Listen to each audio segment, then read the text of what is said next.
Hi, I'm Henry. I'm Jacob. That's Barnabas. Yeah, this is little Barney. And this is Technopoverty, where we read books as an excuse to play games as an excuse to read books. We're going through Death Stranding 2. We started with On the Beach, the novel by Nevil, Shute, which was where Death Stranding 2 got its subtitle On the Beach from.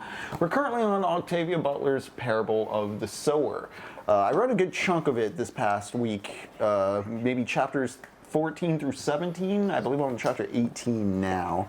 I have a few excerpts I'm going to read, as I usually do, although I didn't cold open this time. For those tagging along, yeah, I'm going to be talking up to chapter 19 tonight. But there's going to be some other stuff we're going to be talking about, and of course, we're going to be playing Death Stranding 2. Let me go ahead and just, well, you know what? To start off, let me just read off what I decided to mark down as important notes for tonight. Something I found interesting is when we first started Octavia Butler's Parable of the Sower, the story of Lauren, our protagonist. She is living in the suburbs in 2026. Things are falling apart. Her neighborhood actually catches fire and is totally destroyed in the portion of the book I just read when I get back to it.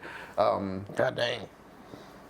Yeah, she has left, she has had to leave the suburbs. Everything has burned down. There's a drug we read about in one of the excerpts prior. I've been finding it interesting, the selected passages I've been reading for the stream to highlight parts of the book, they're proving more and more integral as we go on. Like, two things are being built upon here that I want to bring up. There was Richard Moss, who was the kind of polygamous guy who would hire women or just take women off the streets who had no money and make them his wives. So he had several wives just doing everything around his little corner of the neighborhood. And there was the drug pyro, in which there's these paint heads. They color themselves up, they take the drug pyro, and then they set things on fire because when you're high on pyro and things are set on fire, it just looks so fucking cool. Yeah, fair. Yeah. Drugs also, do what enhance is up, Mask for Mask? What is up, L-Man? What is up, Ann Porkins? When someone takes you off the streets and wives you, I mean, happening? So the character we're going to meet tonight, her name is Zara. We're going to learn more about her, and she was basically, her mother was homeless. She was the child of a homeless woman, and Mr. Moss basically bought her from her mother. Her mother sold her to Mr. Moss, and she probably just spent the money on drugs. You know, when people talk about JD Vance's mom, trying to sell him for perks, this is the same kind of thing. But yeah, let me just pull up some of the stuff that I found interesting this time around as we were reading the book. Consulting my notes. I'm going to start on page 162. Nice. Jacob, what are you steeping right there? You know, I'm doing the last of what I believe is a green tea, but I honestly don't know, because I think this is one of my mislabeled ones from years ago. I have a bit of a thing called Heaven's Cloud, which is what I brought to the table tonight. Yeah, snow jasmine? Heaven's Cloud Snow Jasmine? God, that sounds beautiful. It's actually good that I didn't just cold open because, to add a bit of context for what I'm about to read, as I said, Lauren's neighborhood has caught on fire. It is burned down. The opening of the last chapter I talked about, it was Christmas Eve and somebody had broken into the neighborhood, set a house on fire, and while they were all putting out the house that was on fire, the other houses were getting robbed. This next chapter, it's just everything's on fire, everything burns.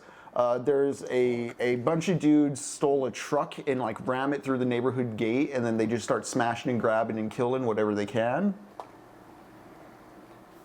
And Lauren has to escape this. She runs away in the midst of night and has to see her neighbors shot, murdered, assaulted in sexual manners. I don't want to get too graphic about here, but honestly, there's a lot of stuff that happens to kids and a lot of bad things that happen to bodies in general in ways I was not expecting walking into this novel. And it's very effective and powerful in the way it hits.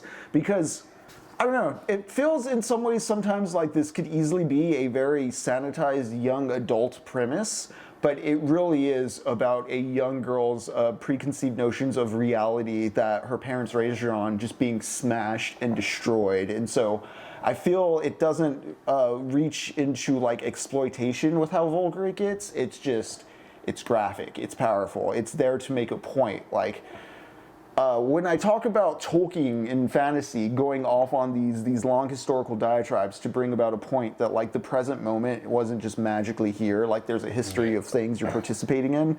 It's similar here. It's like there's a history of ideas and well wishes of like what the American Cultural Project was, and no one's literate enough to even remember that anymore. I find it interesting that Lauren is going to potentially be able to use her ability to read and write as a skill in the outside world. But anyways, yeah, Lauren goes off, like her neighborhood burns down, she has to run away. She decides while scavenging, after time passes, to go back to her neighborhood to see what she can find. And again, she just finds the bodies of her neighbors, she finds other scavengers. It's a very interesting...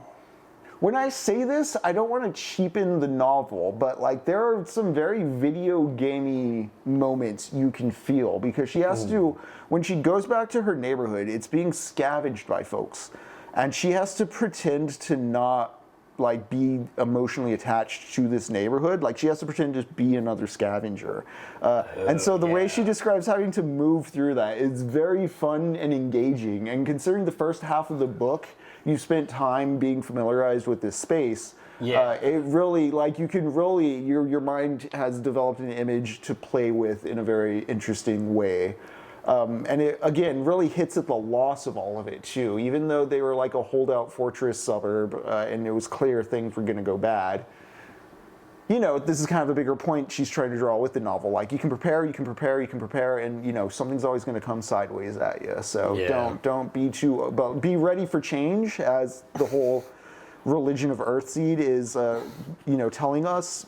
Because it's not about like you don't have that control. You have to go with the flow. Anyways, let's get to what I was going to read. This is so shortly after she comes back to her suburb, sees the wreckage. She gets some supplies and some money, and she doesn't see anyone. On her way out, she encounters two neighbors. Harry and Zara are the only survivors she can find. And Zara was one of Richard Moss's wives.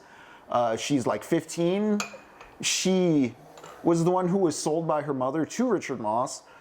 She is surprisingly adept outside of the suburbs, walking the streets, to Lauren's surprise. But Lauren's like, well, you were like the daughter of a homeless child, and you lived that way for some time before being purchased. What's up, Captain Quasar? And there's this other boy, Harry, who he's a bit more naive and suburbanite. The big thing to note as well is Harry is white, Zara is black. Lauren is black as well. She's trying to pass as a man on the outside. She believably can. I find this interesting too. I'm not going to go there right now, but so she's trying to pass as a man on the outside, so that it's her, Harry, and Zara who kind of come back together after the neighborhood's been wrecked, and they decide they're just going to have to strike it out and kind of like, three's better than one for going out on the road. Like, they're going to get attacked, they're going to get scavenged, there's all kinds of bad shit out there. They have to have a heads up about these things. So, you know, in that respect, it's best to stick together. So let me get to what I was actually going to read in this regard now that I've set that all up. Do you think we were going to just dump you? I asked. All you had to do was let us know. I don't have any money, she said. Not $1. I sighed. Where'd you get those peaches? You were right. I stole them. You have a useful skill then. And information about living out here? I faced Harry. What do you think? Her stealing doesn't bother you? He asked. I mean to survive, I said. Thou shalt not steal, he quoted. Years and years, a lifetime of thou shalt not steal. I had to smother a flash of anger before I could answer. He wasn't my father. He had no business quoting scripture at me. He was a nobody. I didn't look at him. I didn't speak until I knew my voice would sound normal. Then, I said, I mean to survive. I told him, don't you? He nodded. It wasn't a criticism, I'm just surprised. I hope it won't ever mean getting caught or leaving someone else to starve, I said. And to my own surprise, I smiled. I've thought about it. That's the way I feel, but I've never stolen anything. You're kidding, Zara said. I shrugged. It's true. I grew up trying to set a good example for my brothers and trying to live to my father's expectations. That seemed like it's what I should be doing. Oldest kid, Harry said. I know. He was the oldest in his family. Oldest? Hell, Zara said, laughing. You're both babies out here. And that wasn't offensive somehow. Perhaps because it was true. I'm inexperienced, I admitted, but I can learn. You're going to be one of my teachers. One? She said. Who have you got but me? Everyone. She looked scornful. No one. Everyone who's surviving out here knows things that I need to know, I said. I'll watch them. I'll listen to them. I'll learn from them. If I don't, I'll be killed. And like I said, I intend to survive. They'll sell you a bowl of shit, she said. I nodded. I know, I'll buy as few of those as possible. She looked at me for a long time and sighed. I wish I'd known you better before all this happened, she said. You're a weird preacher's kid. If you still want to play man, I'll cut your hair for you. We're on our way. This morning, Zara took us to Henri-Georges, the biggest secure store complex in Robledo. We could get all we needed there. Hanning vendors sell everything from gourmet food to debusing cream, prosthesis to home birthing kits, guns to the latest touch rings, headsets and recordings. I could have spent days just wandering through the aisles, staring at the stuff I couldn't afford. I'd never been to Hanning before, had never seen anything like it in person. But we had to go into the complex one at a time, leaving 2 outside to guard our bundles, including my gun. Hanning, as I had heard many times on the radio, was one of the safest places in the city. If you didn't like their sniffers, metal detectors, package restrictions, armed guards, and willingness to strip search anyone they thought was suspicious on the way in or out, you could shop somewhere else. The store was full of people eager to put up with this inconvenience and invasion of privacy if only they could buy the things they needed in peace. No one strip searched me, though I was required to prove that I wasn't a deadbeat. Show your handing disc or money, an armed guard demanded at the massive gates. I was terrified they would steal my money, but I showed him the bills that I intended to spend, and he nodded. He never touched them. No doubt we were both being watched, and our behaviors recorded. Such a security-conscious store wouldn't want its guards stealing the customers' money. Shop in peace, the guard said, with no hint of a smile. I bought salt, a small tube of honey, and the cheapest of dried foods.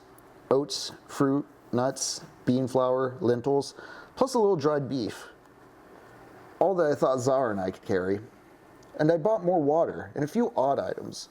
Water purification tablets, just in case, and sun blocker, which even Zara and I would need, some stuff for insect bites, and an ointment Dad used for muscle aches. We'd have plenty of those. I bought more toilet paper, tampons, and lip balm. I bought myself a new notebook, 2 more pens, and an expensive supply of ammunition for the .45. I felt better once I had that. I bought 3 of the cheap multi-purpose sleep sacks, the big tough storage bags, and the preferred bedding of all the more affluent homeless. The country was full of people who could earn or steal food and water, but could not rent even a cot. These might sleep on the street or in makeshift sacks, but if they could, they put a sleep sack between their bodies and on the ground. The sacks with their own strapping fold to serve as packs during the day. They're light, tough, and able to survive most abuse.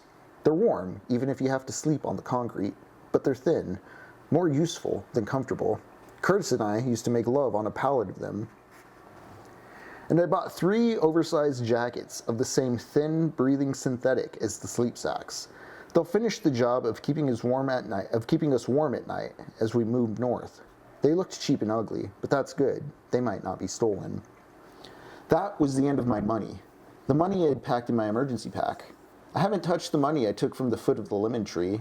That I had split in half and put in 2 of my father's socks. I kept it pinned inside my jeans, invisible and unavailable to pickpockets. I find that a clever move. I like that. Like, I put the money in socks and I stapled the socks to the inside of my jeans so they can't be stolen by pickpockets. Yeah, it's pretty great. It isn't a lot of money, but it's more than I've ever had before. More than anyone could expect me to have. I've pinned it where it is, rewrapped in a plastic and secured in the socks on a Saturday night when I'd finished writing and still couldn't stop thinking and remembering and knowing there was nothing I could do about the past. Then I had a kind of tactile memory of grabbing the money packet and a handful of dirt stuffing both into my pack. I had an incredible amount of nervous energy that was spending itself on jitteriness.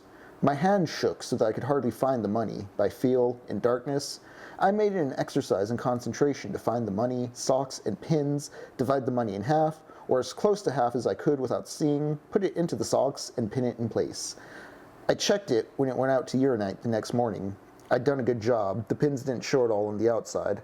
I put them through the seams down near my ankles. Nothing dangling. No problems. I took my mini purchases out to what was once the ground floor of a parking structure and was now a kind of semi-enclosed flea market. Many of the things dug out of the ash heaps and landfills wind up for sale here. The rule is that if you buy something in the store, you can sell something of similar value in the structure.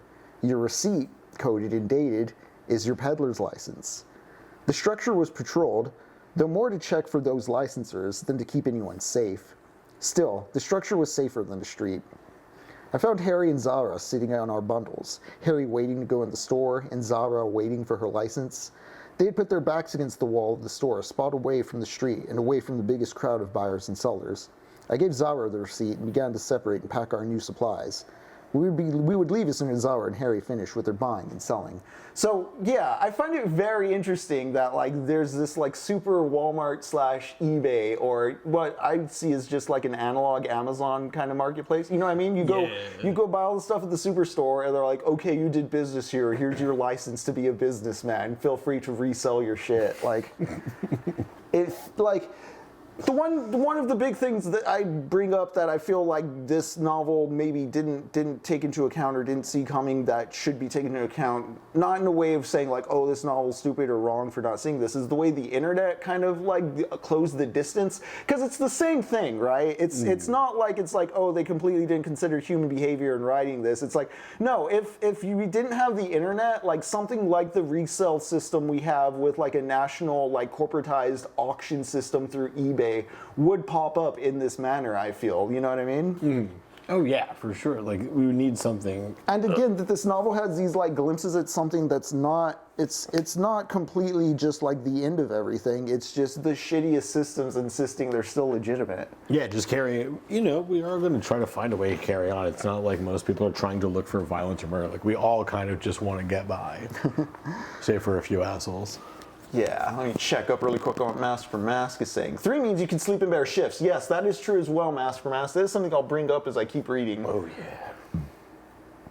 Also, the glamping thing. That's a point I was going to bring up last time when I was rambling about Burns, actually, because glamping's fun, but like do realize it is part of, you know, it is on top of the currently existing structure. You're not like doing something rebellious if you've gotten all those goods and services mediated through the internet. You should be thankful for the internet. But Henry, I'm so cool and so chill. I'm and like independent and off the grid. I went to Burning Man and I was there for a week and I survived. I mean, no, I do think somebody should, again, do some kind of experience like that just to see how, like, with some simple agreements and, like, agreed upon rules and like, outset kind of social expectations, like, people can be chill.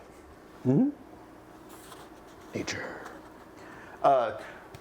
I bring this up, we were talking about last time the hurricane disaster thing and the way that people don't necessarily turn into dog eat dog immediately in like post-apocalyptic scenarios like LeVar fantasy fiction imagines. Yeah.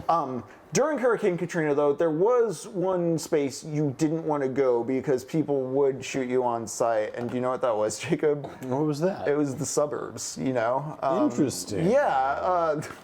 Something about dreaming of violence when we were talking about J.G. Ballard during the, what was that, Heartworm, Silent Hill? We were talking about the Latin paranoia there. Mm-hmm.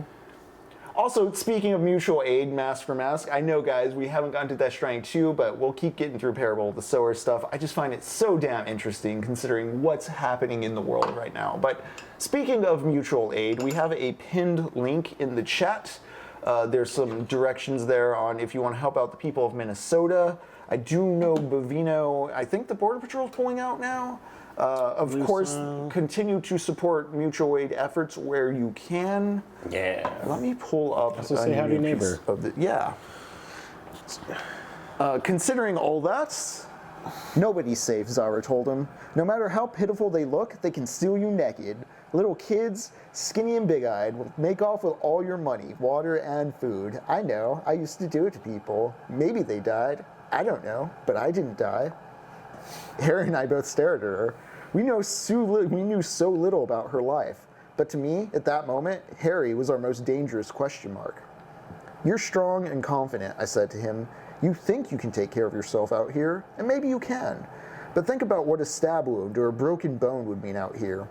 Disablement, slow death from infection or starvation, no medical care, nothing. He looked at me as though he wasn't sure he wanted to know me anymore. What then, he asked. Everyone's guilty until proven innocent? Guilty of what? And how do they prove themselves to you? I don't give a piss whether they're innocent or not, Zara said. Let them tend to their own business. Harry, your mind's still back in the neighborhood, I said.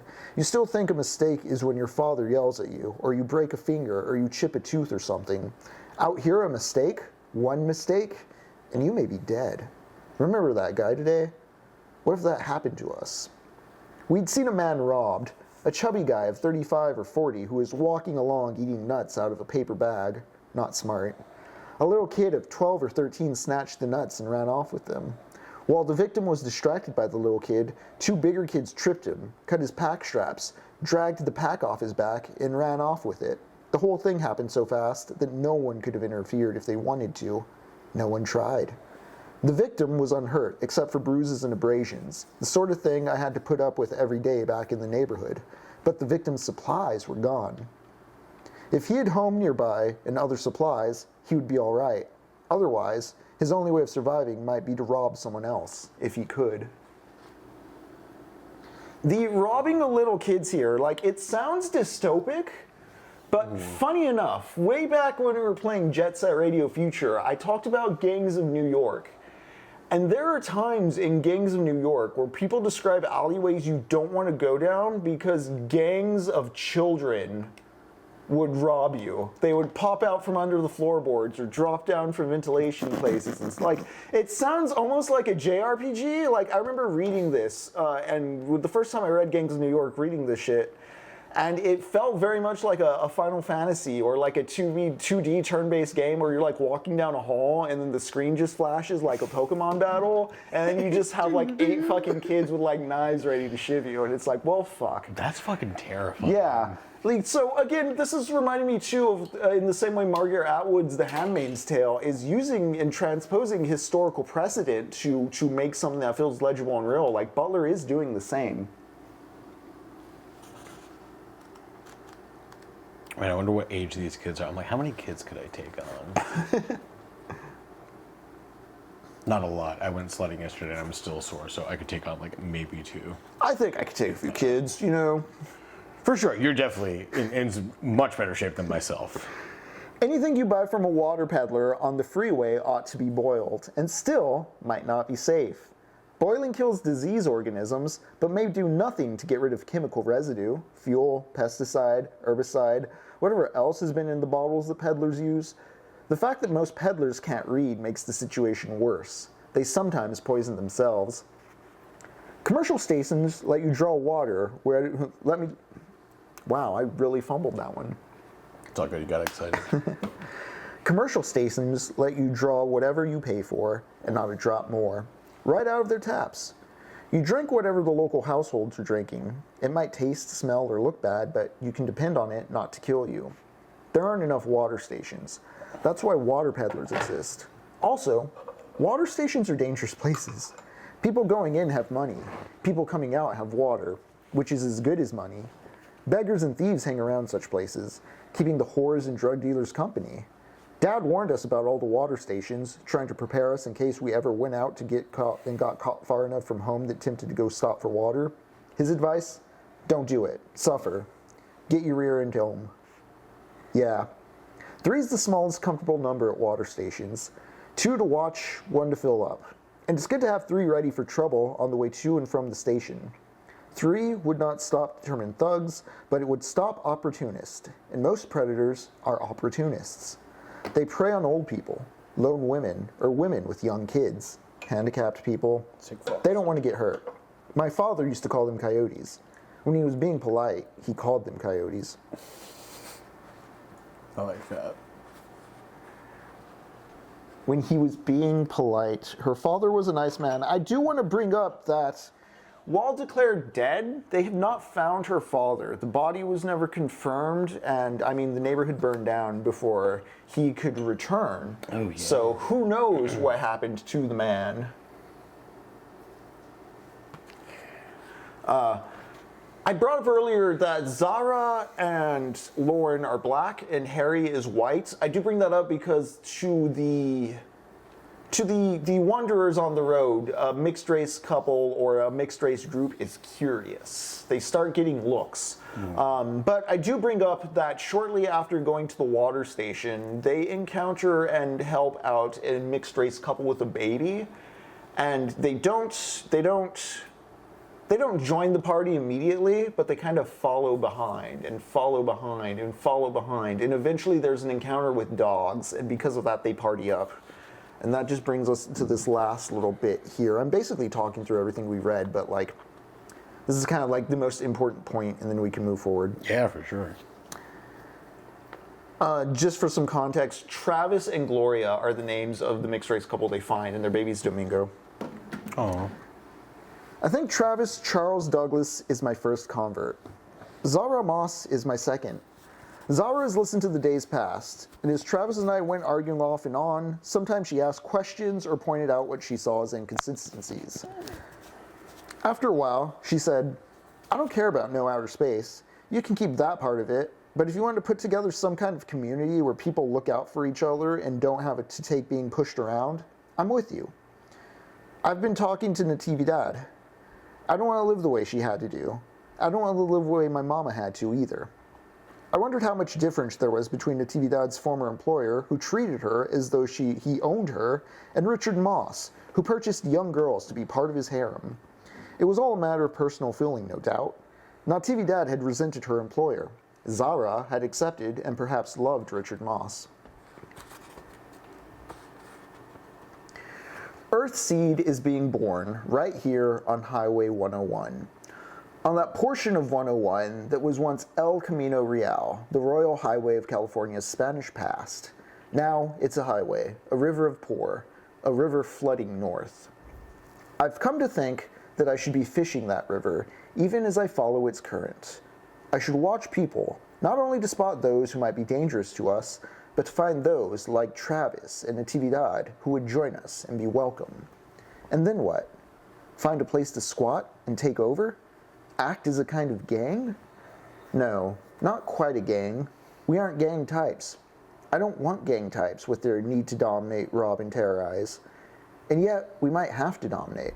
We might have to rob to survive, and even terrorize to scare off or kill our enemies. We'll have to be very careful how we allow our needs to shape us. But we must have arable land, a dependable water supply, and enough freedom from attack to let us establish ourselves and grow.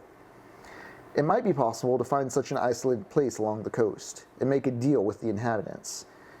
If there were a few more of us, and if we were better armed, we might provide security in exchange for living room. We might also provide education, plus reading and writing services to adult illiterates. There might be a market for that kind of thing. So many people, children, adults, so many are illiterate these days. We might be able to do it, grow our own food and ourselves and our neighbors into something brand new, into Earthseed. Yeah. So she's been arguing with Travis, the male in the interracial couple they end up picking up along the way. Just the specifics of this religious idea she's been hashing in her mind. And she has this kind of ultimate end goal of space travel. Like, the whole point of Earthseed is so that man can proliferate beyond the planet and survive and sustain itself, because global warming's coming. The planet's in ecological decline. Like, they have to get off this rock in Lauren's brain. So she has this grand romantic vision, but again, as Zara notes, hey, I don't know about going to Mars and all that, but if you're trying to, like, do a community project so that we can, like, live without being harassed by assholes, yeah, I'm down. So I'm curious who she starts to fish and collect into this cult of followers. Who will go along? Who will go along? Rimworld, I'm not familiar with. That's right, Josh Foreman. Races can be mixed. It was ruled legal by the Supreme Court in Loving versus Virginia in 1958. Kind of fucking crazy how recent that is, considering how many of our founding fathers fucked their slaves, you know? Well, they don't want to marry him.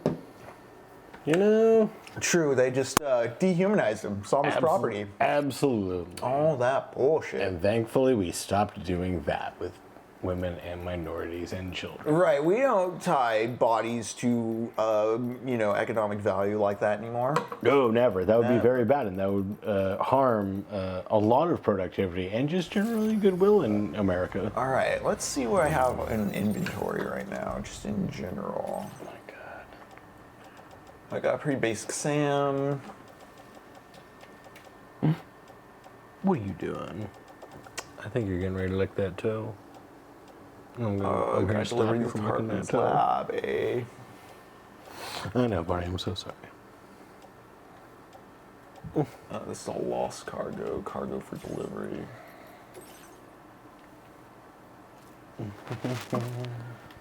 Oh, did I not stop at Hartman's lab? Okay. We'll get to Hartman's lab then.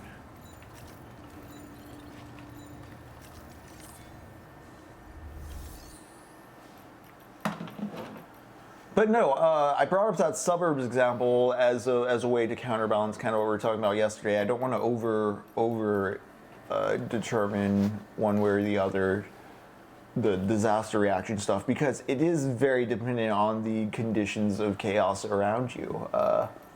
True. Again, what I think keeps Butler from becoming the sort of Walking Dead-esque zombie fantasy is the acknowledgement of both how horrible what's happening is, and like, But like, not everyone's participating in the bad parts. right, there's still like structural institutions in place that are very apathetic to what's going on, or still trying to make a dollar while accepting like this is just the way things can be or should be. You know, Yeah.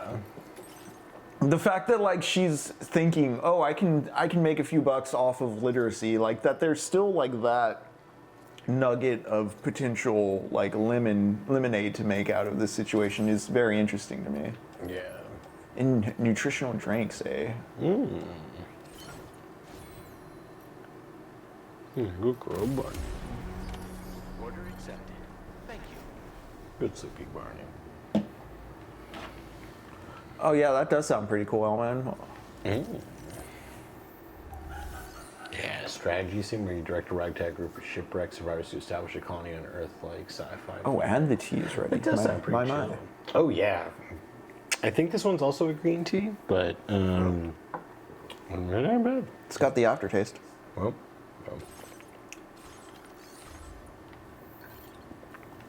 Oh yeah, I was going to take metals. I was going to take metals and materials. We wanted to focus on road building if we have stuff. A lot of places might be low still. And there's some ceramics here.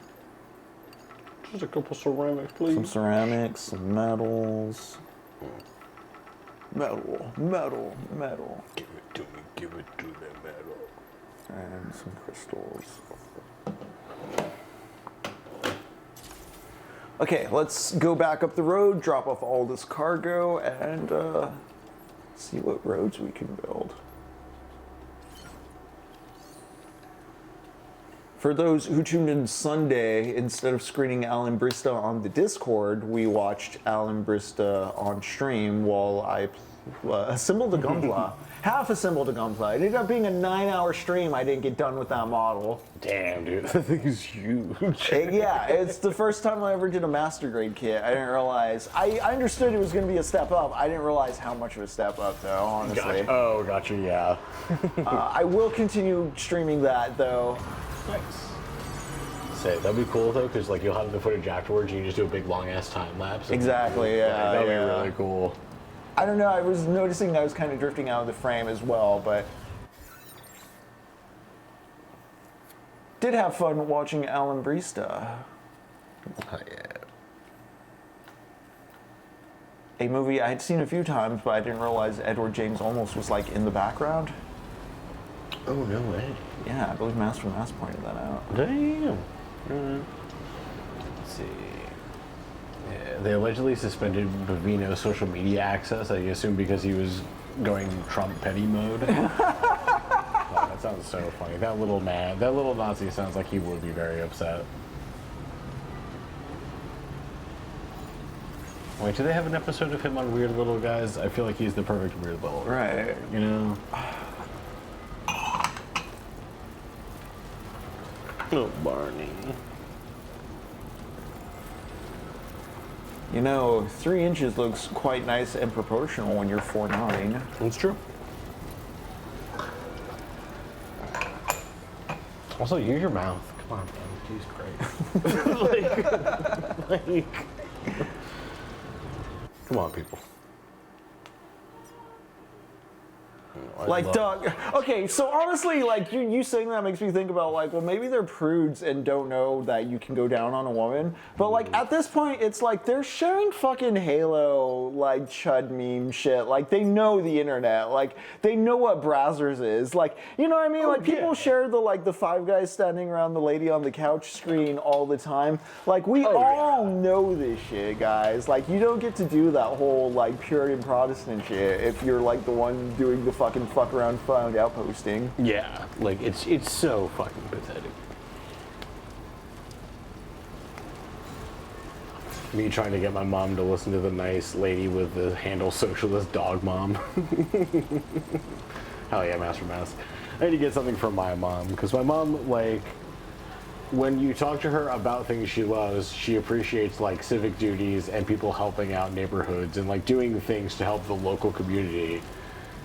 And then the Fox News comes out of her mouth, and I'm like, I'm so confused as to where this connection has been made. Well, Jacob, if it wasn't true, they wouldn't let you say it on TV. You know, oh man, I had a family member who thought that as well, and then almost got scammed because of a TV commercial for elderly people going into like taking money or whatever. Like almost got bank account information. That is something as we get more distance from it. Like I think people need to consider and don't get lost in the whole like boomer blame stuff. Is that like they grew up. They didn't have the internet, guys. They didn't have reciprocal media. Like there were three TV channels, and they were scared as shit to go outside because everyone was a serial killer. And also, like they ended TV at 9 p.m. with the national anthem. It's like literal, like I think that was midnight, but the point we're making is like it was like literal battery in some ways, as far as like the mental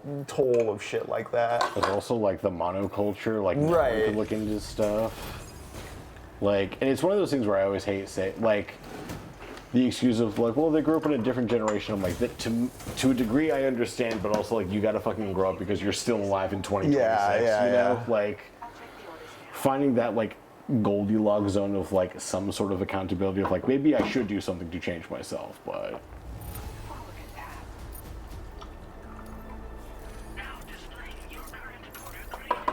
Hell yeah. Porter grades. Stay safe. Yeah, Mask. It's but I feel like I'm not the. It's nice knowing that I'm not the only person going through the same sort of like issue with their family. But it is very hard to try to like talk to them in a way like makes them understand. Because no one wants to be blamed for having like bad ideas. Like no one likes to feel bad, including myself. When I don't like being embarrassed. I don't like being like called on stuff. Like I will openly try to not have those feelings. So I get it when you're trying to like break a bigger idea down to people. They're all gonna laugh at you. Yeah. Yeah, like, and it's I get it, and which is weird because some people get boners while getting embarrassed, but like, like we're all wired differently. But yeah, but I feel like a lot of it's easy when you talk to people about like practical things they're dealing with, things that are happening. That's the easiest way. And luckily, like my godmother, who is in her 70s, almost in her 80s, is so on top of things. It really opened up because she's like the glue on my father's side of the family. Like the family doesn't like each other, but everyone talks to this aunt. Nice. And like to have her be like so level-headed and see right through bullshit. Active social lubricant as well. Absolutely. Family glued together. Yes, and I love her. She's genuinely one of the sweetest people in the world. But to see that is very nice. And to know, like, okay, cool. Not all of the older generation are kind of like swept up in their feelings of what they think America could or was. and or being like things are different and acknowledge that things are different in a bad way. Man, watching Alan Brista too, it's about a guy who has a family and he goes up to the States to work and send money back to them. But like the opening of the movie, his kid's being born and we're like seeing just scenes of him just like, tending to his family and being tender with his family. And it was something I asked on the stream where I was like, do Americans even love each other anymore? In the sense of like, literally, what is the positive vision of this shit? Like when was the last time like you saw a pop culture like construction of like a successful American where they weren't like dominating or conquering something singularly as an individual, like Dude, and even like even with like the prerequisite, like I'm not asking for like het norm narratives either, because like those are also just like the dude being like, look, I got all the trophies, I'm doing the trophies, like that's not like a really healthy way either. But yeah, I was just, I don't know. It makes me think of today. I saw a Zoran Mamdani PSA he did, just letting people know to stay warm out there, and he was actually like enjoying it and seems to like want to be there as the mayor to reassure people like things are going to be cool. Yeah, like he genuinely is engaged and happy to be in the position he has. And Yeah. And that's just so rare to fucking see him. We've literally never politicians. seen it before. Right, 'cause this is the first time in my 36 years of living in America that I have seen this, and I fucking voted for Obama twice. Because even Bernie Sanders, like within his context, is like he's angry and fighting something, whereas like Zoran's like, yes, we're gonna take this wheel and we're gonna have fun on this ride and we're gonna direct it towards something constructive. Like, yeah. and like, so much of the undergirding, I guess, in capitalism at all makes it like embarrassing if you're not successful in the private sector. So even if like you're a public servant, like, you're doing austerity for private sector people. So like the way you dress and demeanor your carry yourself with is like this subdued, serious person. When it's like, what, like that, like Donald Trump strolls through that. Oh yeah. Don't know much about Stoker, honestly. Yeah, I haven't even heard the name. Unless you think of that movie Stoker, which fucking rules. I'm intrigued. God, I do need to do more fun research on Wolves. Yeah. There's so many things coming up.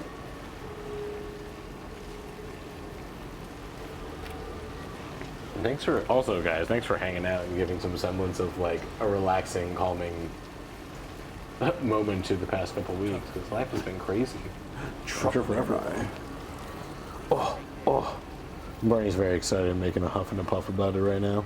Yeah, considering we haven't even seen the names of anyone who shot Alex Preddy, it's very fucking just what the hell. Yeah. I'm hoping that surely there's a lot of people going through all the footage and backtrack things, but like,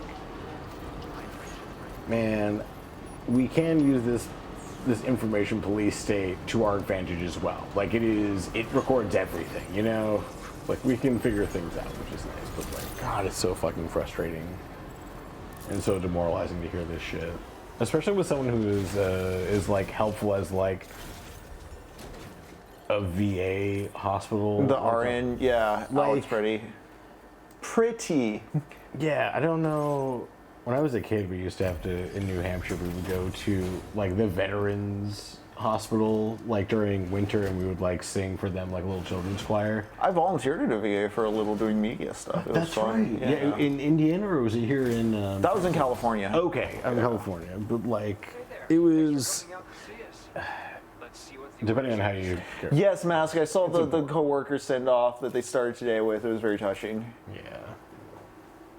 That's something too, is you see all these detached from the ground reptilians, you're all like, oh, all these leftists care for someone. Why would you care for someone or have principle? It's like, what?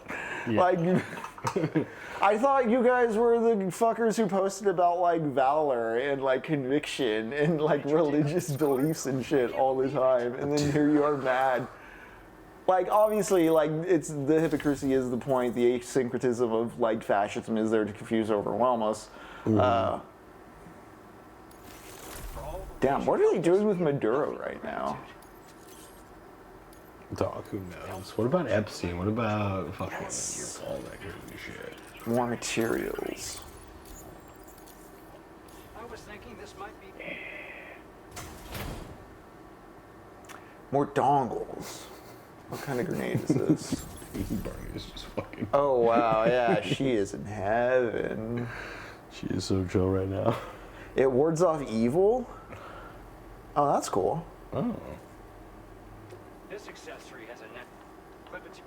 I kind of want to catch more BTs like Pokemon though, so I'm gonna ward off. I did just update all my accessories at the end of the last session as well. Well done. Barney's eyes are rolling in the back of her head right now, and she looks like the Undertaker. Like the Undertaker. Oh shit. Oh shit.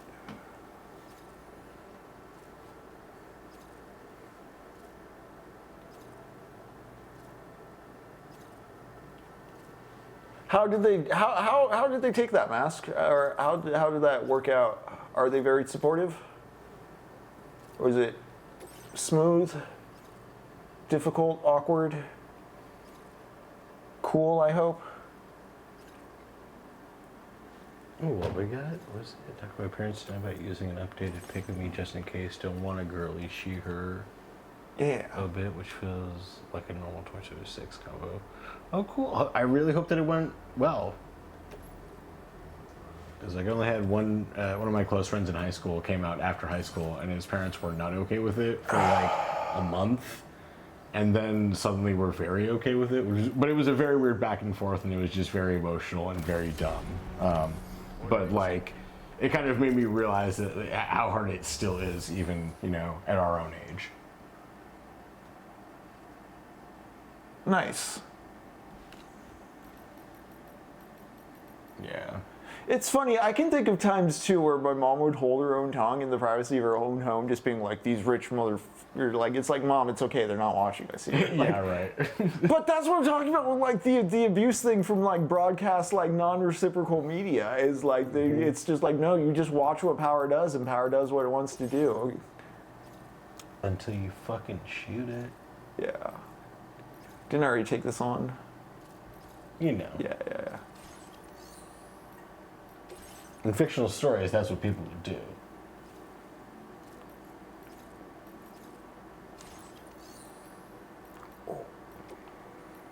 Oh. Let's claim more metals and ceramics. Come back to life?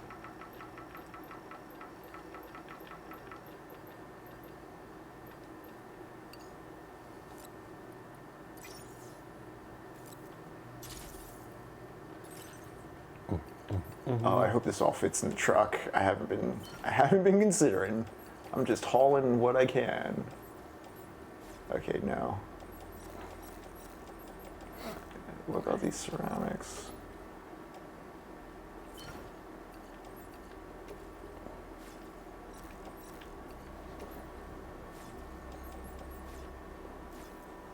Put Barney in this little blanket.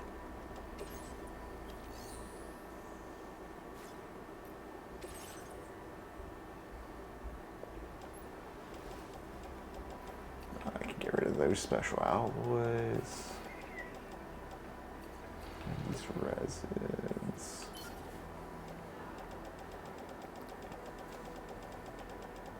Is she making like noises? You should put the mic up to her face if so. She's not, but I am going to be posting some pictures in the Discord of her right now, because like I'm trying really hard not to laugh out loud. So if you guys are in the Discord, you're about to see some great pictures of Barney.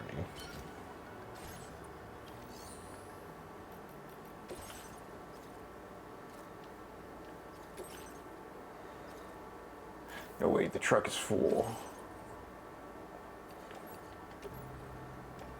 Oh, no, I can fit it. Okay. Order accepted. Thank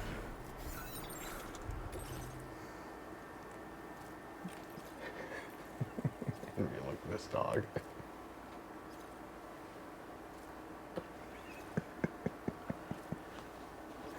Gang. Oh man, yeah. Apologies. Watch out. Oh, Mask. I also followed up on that R Massive Cox thing, and very funny.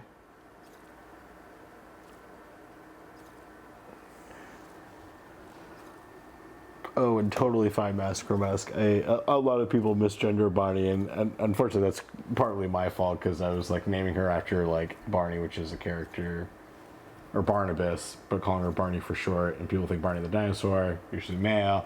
You know, I understand that track. But I also like naming her Barney. Yeah, Barney's pronouns are screw you. Yeah, Josh Foreman.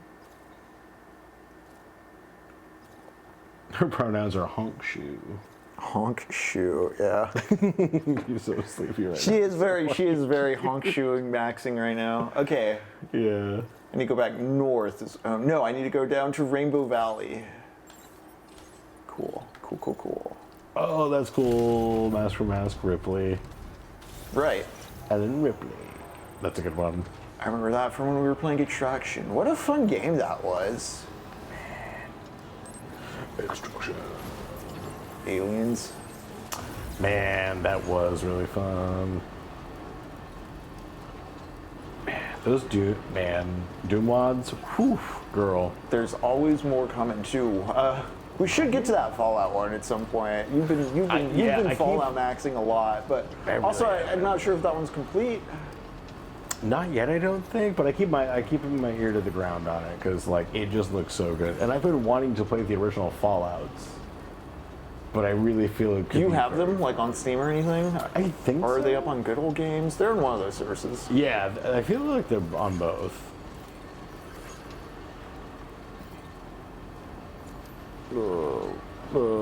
Yeah, if anyone's on the Discord, definitely look at the silly pictures of Barney in the pets subreddit or little panel. The Pets subreddit. Yeah, God. Oh, Barney.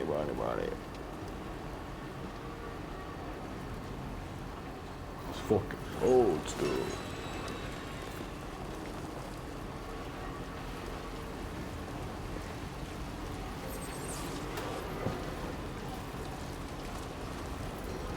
So cozy.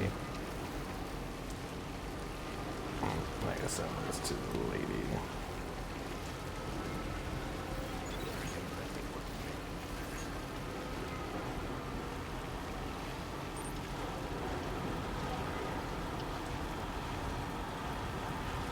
But yeah, I find it interesting that Butler is very aware of like the larger environmental conditions that may lead to the zero-sum brain, fuck or fight, kill or be killed, everybody's against me mentality that litters the highway Lauren and her friends are currently on. And I like that So when Lauren befriends the Travis and Gloria, the interracial couple on the road, they save them outside the water center. Like they get their water bottle, like these kids steal it from them, and they are able to get the bottle back and give it back to the couple.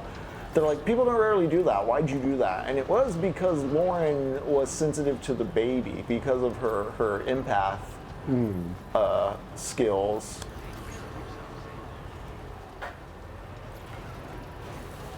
And so there's going to be, I see with the growth of Earthseed as a religion, a sense of like Lauren screening people for safety and security of like who can join the cult or the religion. I don't want to call it a cult in a derogatory sense, but I mean, they're going to start out small among like literally the homeless wandering in California. It's going to be received or seen that way, I suppose. It's going to be a small thing first. I'm curious what the selection process is and how this thing's going to build up momentum. There's been a suspicious, in a good way, lack of macro politics present since Lauren has left her suburb because there's no radio, there's no newspaper, you don't know what the people in charge are doing anymore because she's just like out there on the freeway with her friends, like struggling to get north and like going to Walmart and hoping not to get robbed. God, terrifying. But like again, there's still like Walmart's still operational. There's still a sense that like there are people in charge doing something, there's no press to inform you. It really, I don't know. I'm expecting, especially with the way it's been so conspicuously absent from the big passage I read, I'm expecting there to be some sort of reveal, just out of the nature of like storytelling, reading books, what you expect out of plot structures over time. Thanks for popping by. I'm like, some kind of shoe's gonna drop. I'd be curious if there's some sort of macro political shit just around the bend in terms of like, I don't know, the president sending a whole militia to clear out the homeless or some sort of raising the stakes. We've seen company towns. Are we gonna see internment camps? Oh God.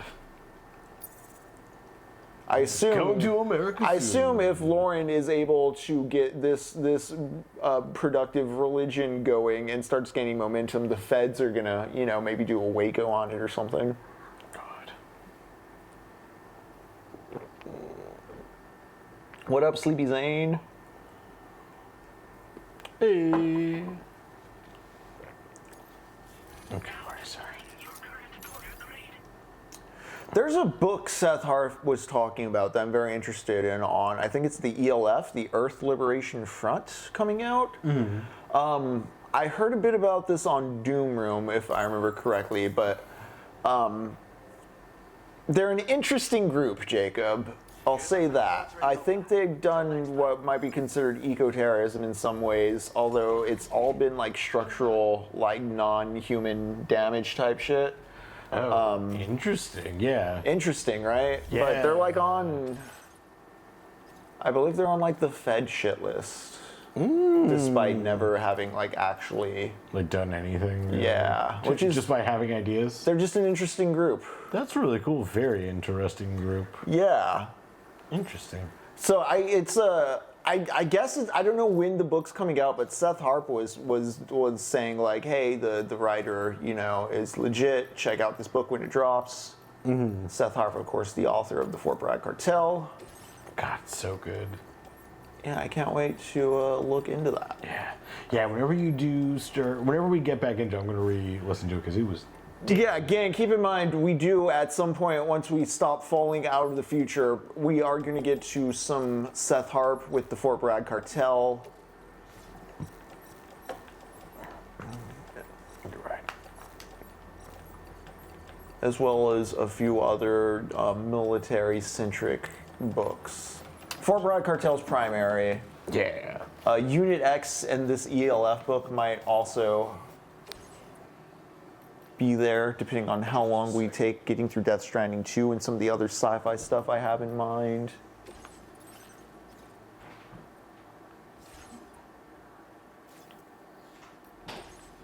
I cannot take all this cargo at once. Let me not take the soil samples, because that one's kind of far. Damn.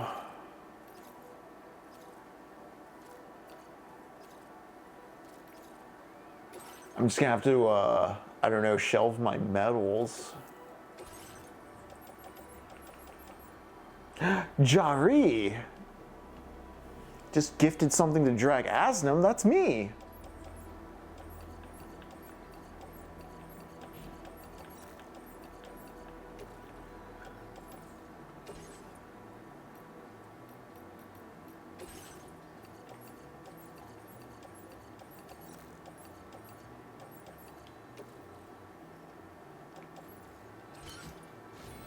There we go. For the moment. Thank you. Okay. But we're gonna have to do some serious management right now, I think. Wait, I'm just gonna put some medals and shit in my private locker.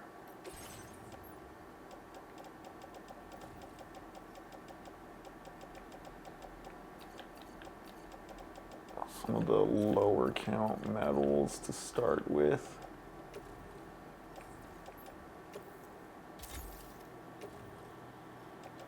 Let's see what that does for us.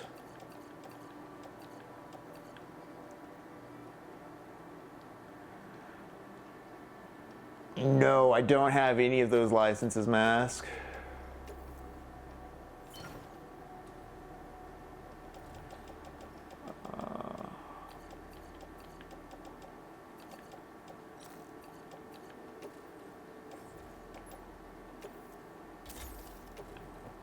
can store these for now and come back on the way back up to Build Road.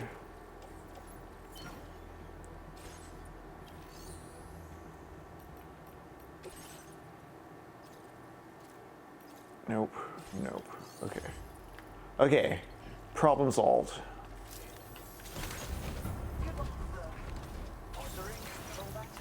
I just played Tetris, but on like spreadsheet menus and not like physical Tetris. You know, the space storage and management of that whole mini game right there, getting my cargo onto the truck. It's, oh man, it reminds me of how we talked about with Resident Evil, the way it's like asteroids meets adventure, and the way this again is compounding so many different gaming archetypes and like known reliable systems into this new composite whole. Just such good shit. I mean, from the outside it may just look like menu navigation, but I don't know. I was imagining Tetris pieces in my head as I was going with that, you know, just like, where could I physically put my truck? What do I have to put back on the shelf? It's the little 3-prong with rings mini game. It's like with the wooden block puzzle type stuff. It's those types of games, but like made into contextualized events.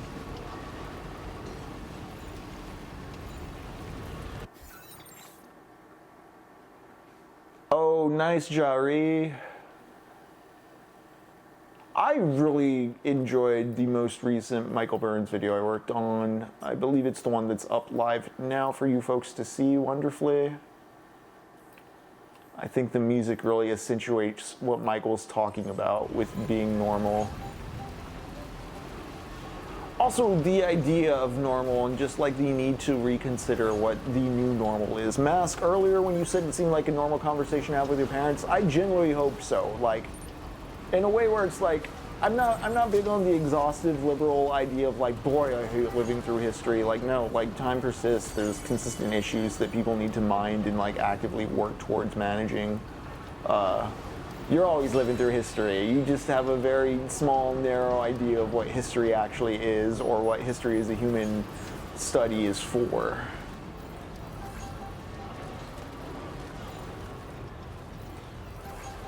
I think this is partly due to a market economy wanting people with a constantly exhausted short-term memory, so things constantly seem new and novel, and you can consistently sell on that.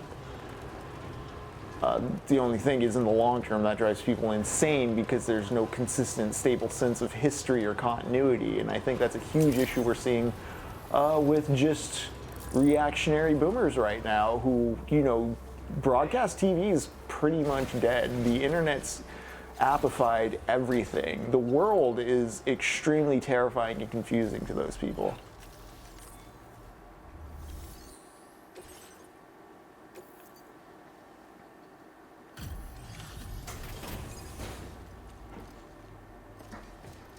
I think too, there's a general miseducation of like history or the continuity of time as a march towards like an end goal of like this like end state of like nirvana history, where it's like, no, it's a constant continuity project. There's no end to it.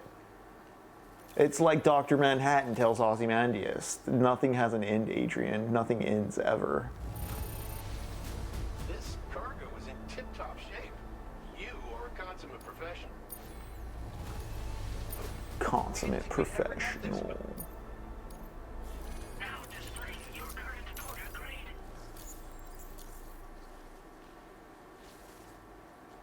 Thanks for the assistance. Order completed. Well done.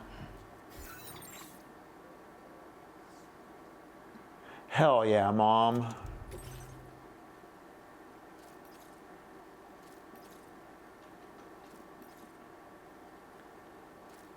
If my kid needed it, I'd get them the 13-inch Packer, you know?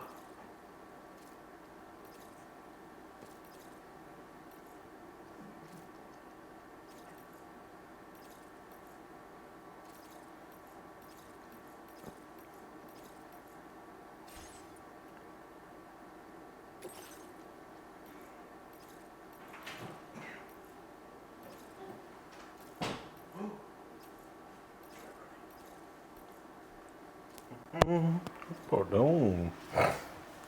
No, I have not. Mask. Is that like a YouTube clip or something? It's something we can. Oh.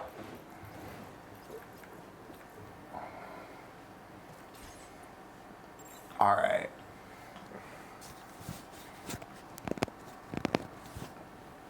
Yeah, Jari, that too.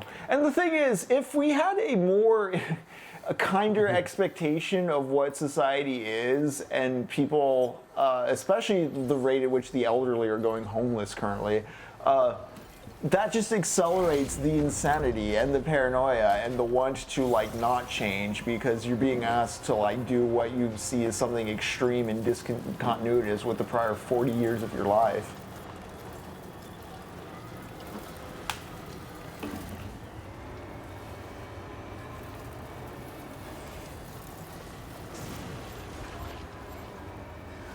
Because I do think like continuing education curiosity is a thing that keeps people active and participatory, but I think also people need to have a material base of stability to like have the time to read books and keep current with the news and not be panicking about not being able to afford rent next month when they're 78, you know?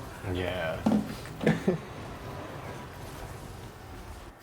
All right, what did I fuck up?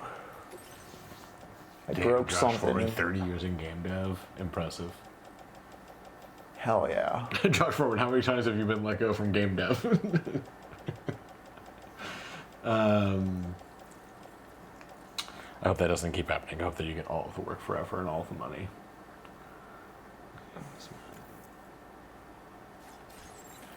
Damn, I broke the thing, but oh well. Let's deliver it. The mail is never late.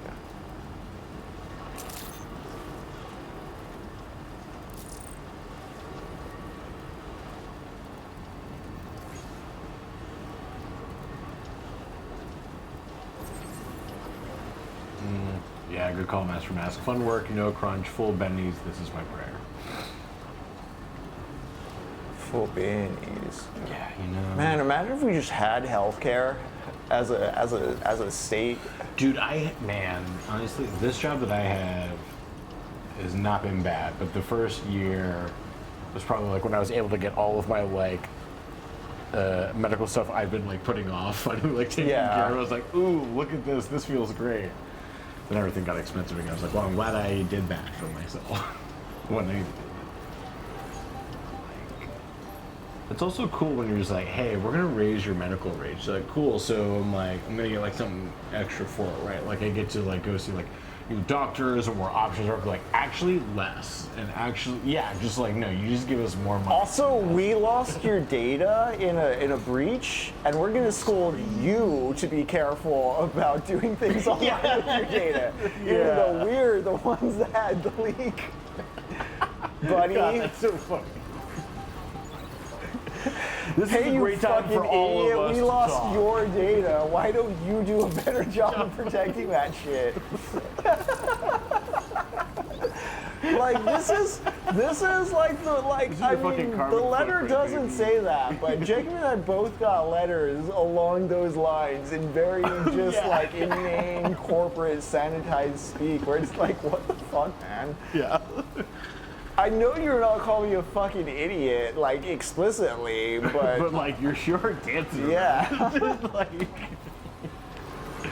we leak data every 6 months, but now we adopt full ID scans if you want to log in. Yeah. You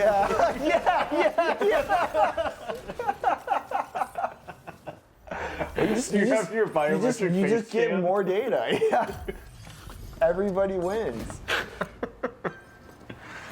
Oh, it's so great. Holy shit! No, yeah, $8.30 a month. My God. $9.30 a month. $9.30. Sorry. Jesus Christ. Don't you lick those paws. I see you trying to go for it. You're trying to readjust and see. I think I wouldn't notice, but I see you. My God. Until I can just send a video of yourself naked to the Kremlin to save time. Yeah. The Kremlin does accept B-hole scans, you know? Now I'm just picturing like a very Philip K. Dick-esque short story scenario where like it gets to the point where like to confirm identity, people submit DNA samples, but then like because of a breach or some shit, some dude just like meets his clone on the street because somebody took the DNA sample, made a person out of it.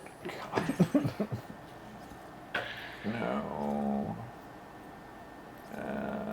Actually, yeah, no. Let's see, mask for mask on an SSDI at about $1,000 a month, and they sent me we're going to review your case letter, try not to panic over it. Oh God, well hopefully that goes well. God, that's so fucking, I hate everything about this. And Josh Foreman, no, but it's a great deal because the market price for something like this is $3,000 a dose, which makes perfect sense. That's Holy crazy. Damn. Order accepted. Man, if you sue them for losing your data, the class action settlement might afford you one fast food meal. All right, Jari, I'm gonna tell everyone really quick right now. Sign up for every class action settlement you can. I do have a friend in one of the Discords I'm on. She's always like, if she sees a class action lawsuit, she's sharing it to like, there's a channel for it. I Just need like, to jump on it. Not even joking. I forgot. There was one time I got one for Red Bull. yeah. I then forgot about it, and then like 8 months later, I just got like a 4-pack of Red Bull sent to me in the mail, and I was so confused.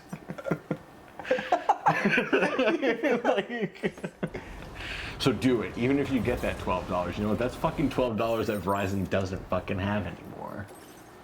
They always tell you it's like, oh, well, you're not gonna get tons of money. That's what they fucking want you to think. But you know what? If more of us, if we all only get $3, well, fucking Verizon gets fucked in the ass. And I love that. God. I wish it were that painful to didn't, but I mean, money's not even, like, numbers aren't real, Jacob. Oh, for sure. It's just a write-off for them. Listen, man. The only real currency is children. Apparently, fuck. It's the only thing that they'll accept. In Minecraft. And Roblox.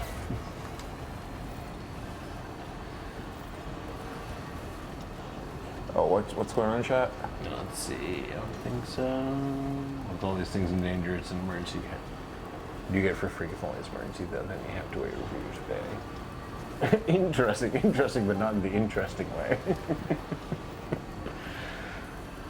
Lots of meds aren't either. Antidepressants are low cost and covered, but my anti-nausea meds that I need aren't. That's so dumb. It's always been a what the fuck too with just like dental and vision being separate. It makes no sense. It's the same thing. Yeah. I don't care for it. I just need to go north, right? Yeah. Everything's, yeah, I have 2 distribution centers. Yeah, $38 for anti-nausea. It's just dumb because, like, you go up to Canada and, like, you already paid for it. You're just like, all right, thanks. Thanks, bro. Like, $3 for parking, they'll probably reimburse you for it. And they're like, oh, sorry. Yeah. I've had, again, in El Paso, like, I'd have family members come by because they're going into Juarez to get dental work done. Speaking of, man, I Completely really need understandable. I need to get my passport. Apparently, people have been saying the same thing about Turkey. Like, it's a joke about people going there for, like, hair transplants, but, like, apparently for, like, I say something like $800, maybe less than that, you can have, like, a full, like, spend 4 hours and they just do, like, full health diagnostic and, like, state-of-the-art stuff. And I was like, excellent. Definitely can't get that in America. I mean, you can, but not for, like, a price you can pay. Right. Yes, agreed, Sleepy's, I am also glad that antidepressants are low cost. Like, having a lot of family members and friends affected by, like, who rely on antidepressants, like, it is nice that it is at least affordable. My birth certificate is still on its way, so I can get my real ID for my passport too. Oh man, hoping for you. I really need to pull the trigger. I'm hoping, because I really just want to do more international travel. I haven't done it since I was 16, I think. It's been over 18 years. It's been almost like 20 years since I have. I've never been out of the U.S. Really? Yeah. Well, Have you ever gotten your passport at all, like in preparation Nah, to? I or would anything? like to. I need to. Let's say we should do that. The one thing I've always wanted to go to Mexico, especially since we live so close. I've always wanted to go to a luchador tournament. Nice. Yeah, just luchador shows. It seems really fun. But at any rate, but traveling anywhere, because I've only been to Canada and England and Ireland. But all three were really cool experiences, and all definitely helped me realize that, like, America kind of sucks. Jacob, why did you become a terrorist? You know, because my lesbian art teacher showed me Europe. Like, and she was nice. Like, She was nice. dude, she was. Yeah, I got cool people in your life. What radicalized you? I don't know. All the nice people seem to generally have their shit together, and it made sense. Like, what radicalized you? I have eyes and ears, and I can process things. Like, I see homeless people on the street, and I get upset that they're like everyone's just kind of like chilling with them. They're just like, yeah, we'll chill with them there. Ooh, let's see. How about the only drug that you work isn't the formula? Doc. Sorry, guys, I'm going to catch up really quick. Doc prescribes it for the rich that can afford the higher price to treat so many things. Mask. Oh my God, our internet friend Ford has been telling us to get our passport for like a year. I keep checking his thread on the WWL Discord, hoping the Iranian internet is back on. Ooh. Oh man, I don't know what happens in that case, but I wouldn't be surprised if that's how it works too. Responding to about the only drug that's in the formulary. Oh, mask for mask. Jacob, may I interest you in becoming trans? That's an additional terror marker in America. You know what? You might. You gonna get that hot girl country flag? I might. I think I'll keep the girl dick, but like, I mean, I do like wearing dresses. I do look really cute and get a lot of, you know, who doesn't like getting compliments? That's all I'm gonna say about that, about boys in dresses. Or anyone in dresses. Let me just say Some of the most heterosexual fun I've ever had with another person, I was wearing a dress. Oh, absolutely. Man, yeah. The doors it opens up in the best ways. When you don't take yourself seriously and just like enjoy having a fun time, it's cool being a human. Man, haven't been to Africa or Antarctica yet? Man, Africa would be really cool. It's been honestly really cool seeing Aisho Speed running around Africa and just seeing tons of different things. I was, damn, I didn't know Ethiopia had like really cool ass cities. That's awesome.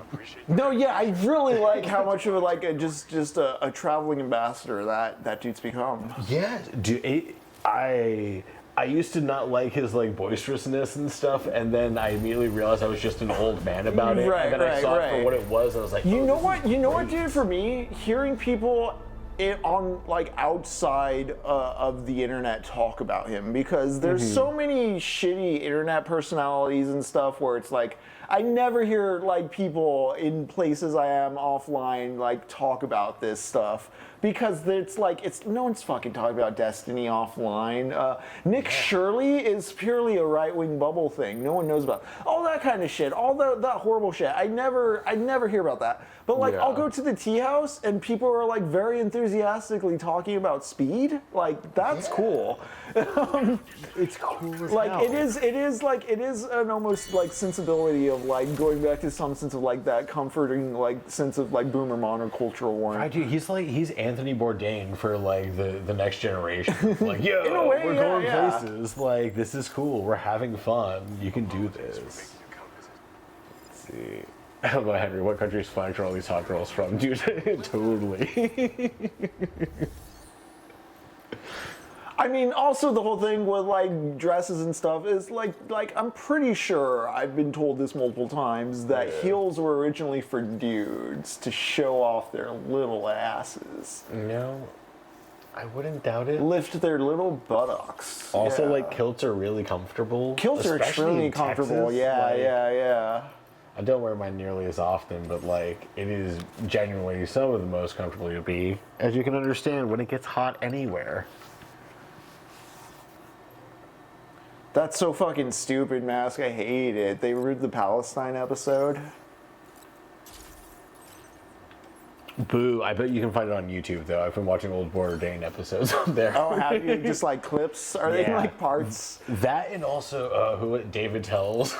Like, I've been meaning to really go back and just reinvestigate that guy's deal and see what holds up with it. I kind of dig David Tell to some degree from That show as a kid was like a portal into like, oh yeah, this is something my parents don't want me seeing. It was a portal. It's like, so these are the people my dad hangs out with. Kinda, yeah. I get what you're saying with that, yeah. You saw the adult world. Having a like, sense of who your dad is. It's like, yeah, like the David Tell show is kind of like me sitting at the top of the stairs at my parents' house while they're having like an adult party and just like watching people do stuff. I'm like, I don't know what's going on, but everyone's having a great time. Right, Like, yeah. I don't get it, but one day I will get it. Yeah, Master from Mask. Insomniac in particular, I want to go back to.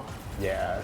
Because it's so vaguely half remembered. Also, in general, as like a look at like what like nightlife was for Gen Xers versus now, or even what was going on in like 2014 in my mind, as far as like, oh yeah, this is like before people like used apps to hunt spots down. Dude, and that was back when like, that was kind of like one of the big first hurrahs that like Comedy Central was really popular with getting like, comedians were getting travel shows was like the thing. Like, man, it'd be so much fun to do. David Tell.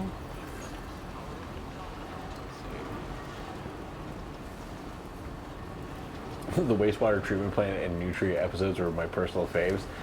Man, I'll have to look back. I'm trying to think of the ones I saw recently. There was one. You threw one on recently. Was he in Houston or Austin? Houston. Or was he just in Texas? He was in Houston. Okay. Yeah, God, that was wild too. Like, I'm trying to remember who he was following because there was one where he was like following a guy who does like crime scene cleanup, and that dude definitely is a loner. Hang out with Dave. It's fun to see David Like a Tell trying to like get like social media loner. Like this guy's not on like 4chan like doing chud shit. He was, but people didn't know what 4chan Right, was. and so, there wasn't like a codified like code of conduct for like chud seething. Like people did not understand. It's just a weird guy. Yeah, just a weird dude who's like, oh, he's into computers. You're like, no, this dude is. He's into some weird stuff. Oh shit. Oh, Mass producing comedy shows. I'm intrigued. Like, I always wanted to do a travel show just because I want to travel and have someone else. Yeah, that'd be fun. I've shot some stand-up, Yeah, that's true. but never like Yeah. like a consistent like videographer in residence type thing at any kind of comedy club or like with like a preferred comedian thing. Yeah. I remember when Stavi first was doing like Stavi solving problems, and like we were still on Cumtown, and it wasn't even like Stavi's World or anything yet. Seeing like some asks for like a YouTube editor, and I was like, damn, I didn't get it in time. Oh, man. Would have loved to edit that shit. Right. There's always options. He's only growing. Right. Oh, Mass Producing. Oh, doing live shows. Oh, yeah. Don't hire me. My style is anti-AIJ. Yeah, hell yeah. No, that is a style though. Yeah. Honestly, I fell into filmmaking because I love making movies, and then I got really annoyed with making movies that weren't mine. Like how, like I mean, don't get me wrong, getting paid to do it, but like it was sucking the like what I loved out of making things. And then we did one poll show for a friend, and that kind of unlocked that I actually really loved live event video and editing, and I just didn't know that. Yeah. But there was something about that was like, oh, this is similar in that like I'm having that engagement, but this is the path that's a little more my style. This is simulating my creative wants. Yeah, I was like, oh, okay, cool. So it was. Also, if Honestly, you're in no. Austin, Texas, come out to Boner Bazaar February 14th. It's a Stephen King burlesque show. Jacob and I will be doing camera at the sides of the stage. They have all kinds of fun burlesque acts and events. Boner Bazaar is cool in general. Check them out. Maybe we might be able to talk with Zoya and get like a blessing of doing like a private screening in the Discord or something. If anyone has any. I mean, sort just of, upload to a private YouTube link and we can throw it in the Discord. Yeah. If anyone has any interest in that, the shows are really cool. We've been They do filming different it for 10 themes all the years. time. I think was the last one Boner Ball Z, and it was like anime themed. Yeah. the 10-year anniversary because they didn't think they'd get to it. So Danny got to pick it, and he always wanted to do a Dragon Ball Z. it was really funny. God, they're so much fun. Pitch black. Yeah, Boner Bazaar is like a very particularly fun thing, especially in Austin, because it started off as like a house party. Yeah, it is. Yeah. It truly is. You know like what? It's rags interesting to riches. think about both that and what is right now fight opera. Like Yeah. both of those were backyard things, but Dude, it's been how just many like times- sustaining momentum over the years. Dude, truly, just like hang, like Keep literally- doing shit with your friends is what we're saying. You don't know where it will go. Dude, honestly, and do like it's that thing of like, if you build it, they will come. Like, dude, totally true. When people Right. tell you it's like, yo, there's like, when backyard wrestling kind of got its resurgence in Austin, like it was a thing because it was so wild. And granted, I get it's a very Austin idea, but like, if you just do something out there, people want to get wild and do weird stuff. You usually find the fun ones. Yeah. The DIY through line in all the stuff I admire and respect the most is very powerful. Man, yeah. Yeah, I think There's so many cool artists. that's that help part on of those why we shows. don't mind like having the jank on the channel too. Again, why we have like a second person here and we try to talk not just like, oh, the game, but like this is the Yeah. context in which the game is played. This is what people are doing. Like you have the means in your hands to control these things. Because that's another thing talking about like if the boomers were like, you know, brainwashed by non-reciprocal media broadcast stuff, I think something our generation falls into the trap of is the illusion of everything being like pre-made or just like ready to go off the shelf. I mean, this is even like some of the Yeah. problems of AI just like doing the hard part for you. It makes you feel like the concept of working is like something you don't want to do. And it's like, well, like people want to work. It's just a matter of like they want to feel like the motivation is there, that the work is going to lead to something meaningful. Yeah, they're gonna give them something. Turning everything into a corporate product. Hell yeah. Right. The bigger ethos of that one Gooning article wasn't like a Puritan, like, oh, it's a shame everybody's masturbating now. It's like they want to make everything to a mode of consumption where it's just masturbation. Yeah, everything is masturbation. That is bad.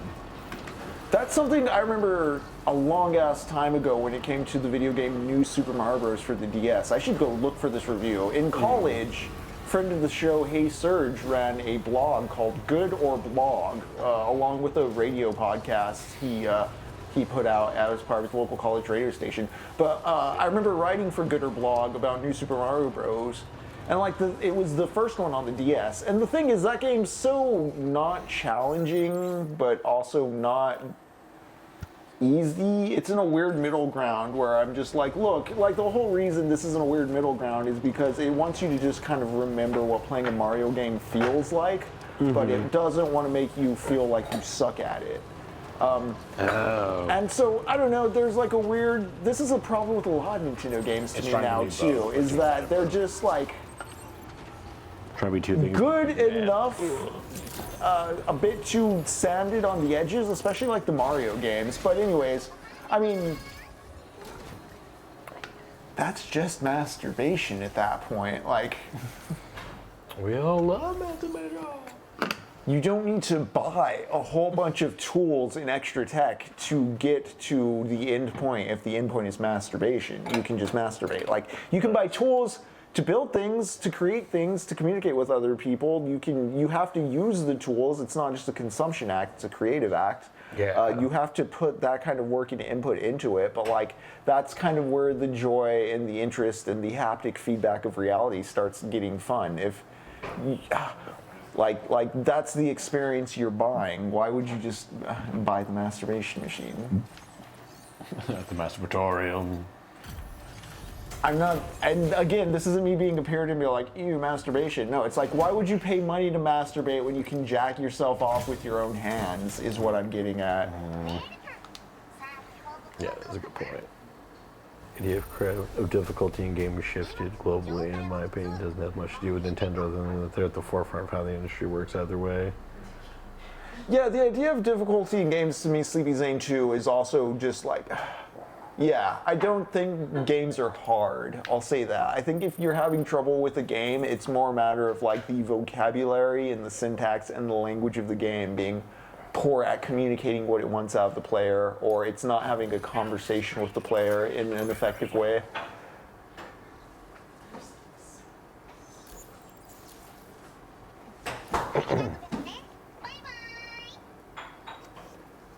Lux and I, at some point, are going to hop into probably Bloodborne or Elden Ring, as far as From Software games go, and I'll probably end up rambling a lot about video games and difficulty there.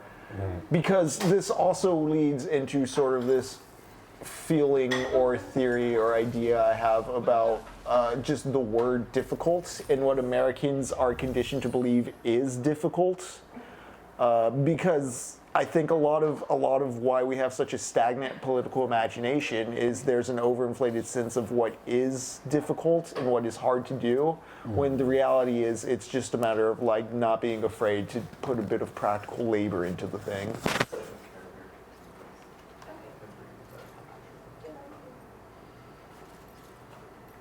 Okay, I'm not gonna, let's see.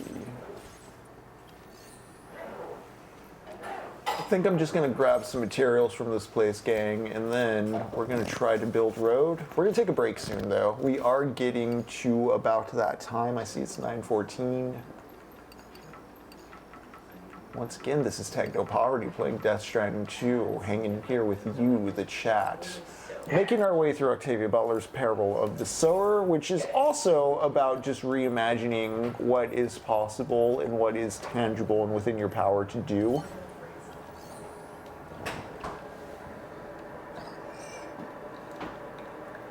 See, and Jari, I think a thing too with the Dark Souls and the Souls games in particular is in a lot of ways they're these sort of Buddhist examinations of Western conceptions of fantasy.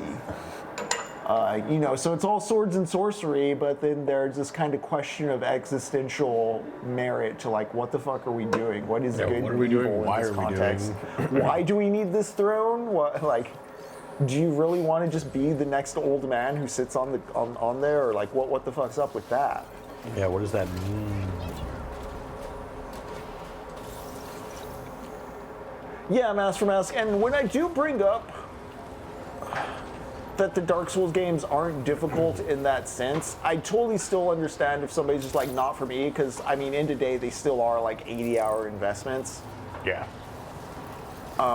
Again, it's less that I'm gonna say like, quit saying it's hard and beat the game. Like, it's just no, understand or kind of reapproach your conception of what like difficulty is, or consider it.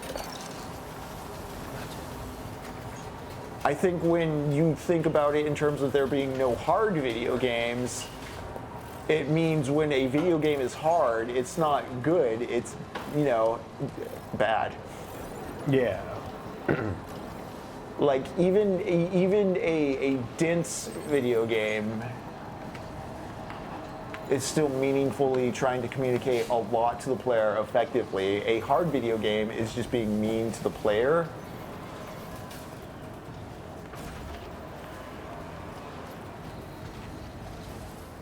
Okay, there's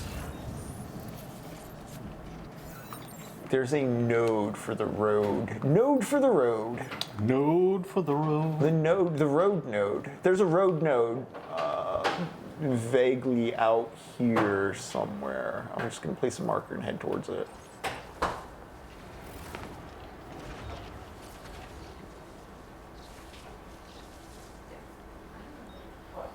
Yeah, Master Mask. Yeah, we totally get a Master Mask. Like, also, and so when I bring this up, I'm not being combative or saying you're wrong for not wanting to play the game, but I do think, for instance, the pattern recognition thing, or it being recognized as that type of pattern game, that's actually a misconstrual of what the game is, but it's not your fault for thinking that way, because there's a huge part of the fan base that perpetuates it as that type of game because they need it to be a big romantic unconquerable thing to define themselves as like valiant in defeating it, whereas it's like, no dude, it's like a bunch of people want this game, a bunch of people play this game, a bunch of people like this game. yep. This ties back to, like, again, when I was a kid, just realizing, like, yeah, dude, like, a million copies of Zelda were sold. I'm not alone in liking this thing. I'm not weird. Like, they sell this in a magazine. This was, like, they had multiple copies on the shelf at Walmart.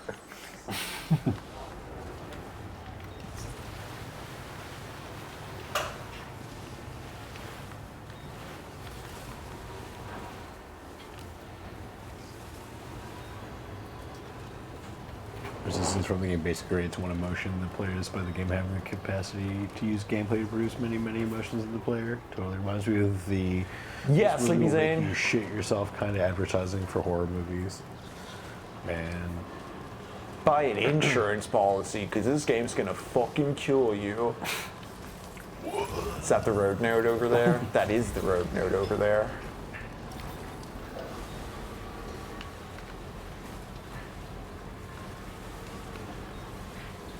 We're gonna dump what we can into this road node, and then we're gonna go on break. And then you know what? We're gonna probably switch up the screen a bit. I'm not sure if I'm gonna do any story stuff, so we might watch a YouTube essay. I might throw up Jacob's Steam Deck.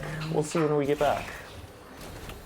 But for now, let's see what we can contribute to this road. yeah. Ceramics. 520. Oh, you know what? I kind of run and get the last. I can finish this road before break, I think. Trail of the Ring, I spent most of my time slack-jawed at vistas and as someone with strange gear to wear. Yeah, Jari. See, that's part of the appeal of Elden Ring 2, is in assembling the gear to wear, it's just very nice how well considered the lore of that game is. Like, everything's so considered and written with purpose that the player can assemble whatever random assortment of gear they want. They think that looks cool, they think that makes sense for their build. And without, like, the game forcing a read on their character, like, you have a legend just based on what you're wearing that makes sense and is motivated by, like, how you've been moving through the world. It's like, it's the purest role-playing game in that sense. Like, you really feel like your character is, like, It's like earning the grafted into pieces. the world. Yeah. That is a really cool way of kind of like framing that, though. On your man from Dark Souls 1. Oh, man, on your man. And mass for mass, to get back to what I was saying too about like the needing the game to be valiant to conquer it. Let's get this truck first. The actual kind of like cool illusion of Dark Souls and the Souls-like games is there is a latitude of ways to solve the problems if you're just patient and talk with the game. You can use co-op, you can use magic, all that kind of stuff. It's things that certain diehard idiots will think is like cheating, but I mean, it's the tools of the game. The game wants you to engage with it and have a conversation with it in like a wide latitudinal manner like that. The real illusion is it presents this idea that you can pull yourself up by your bootstraps, that there is an answer out there to an issue if you just study hard enough. It's a nice romantic notion in the game, and it makes you feel like you are accomplishing extremely magnificent tasks, but in the real world, you know, there's not a corresponding key to unlock every problem. There are issues of structure and such that, you know, no individual can bootstrap their way out of.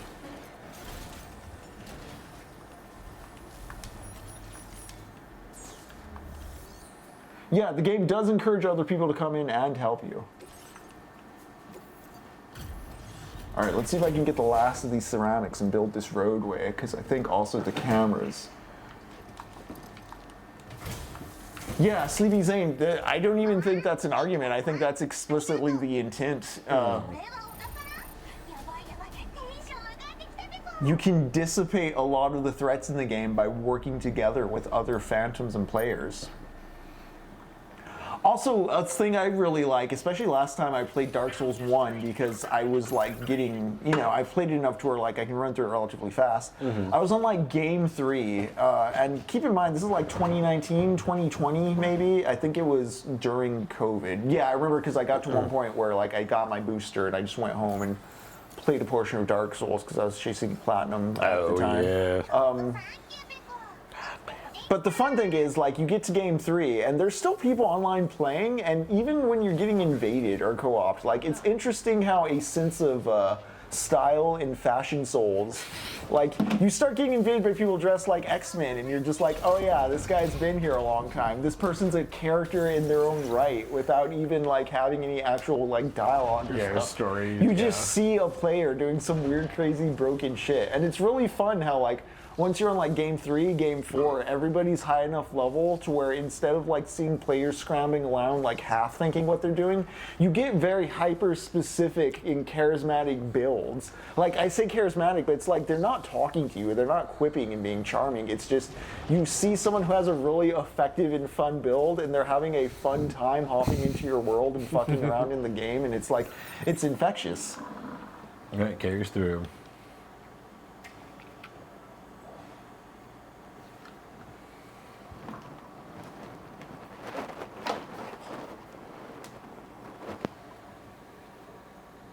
That's pretty great, Sleepy Zane. All right, I need to get the ceramics. I didn't grab the ceramics. Also, this truck's so busted. You, VTuber, help me. You're my only hope. I know you're itchy, and all you want to do is lick and itch everything, but you can't do that. No ceramics. No.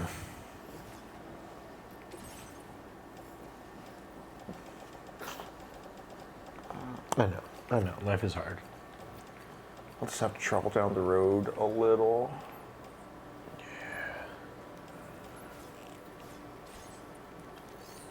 A disc for after break if you still want it. It is tasteful. Charlie James's fallow joke. I'm intrigued.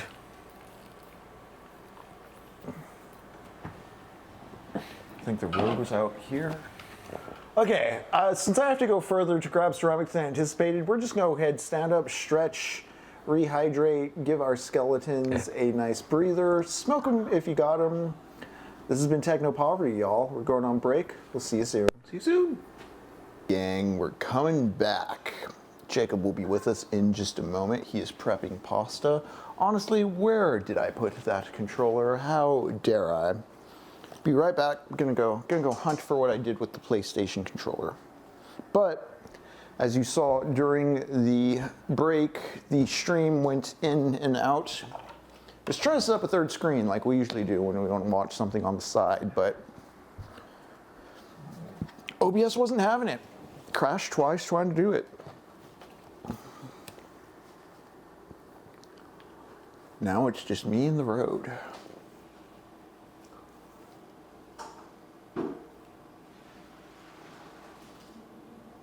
Play Not Gonna Get Us by FanWD. Oh, I did watch the clip about the phalloplasty mask for mask. Very funny. I also didn't know it made like you were. I didn't know you were. It makes you a permanent shower. We need to improve our erection biotech.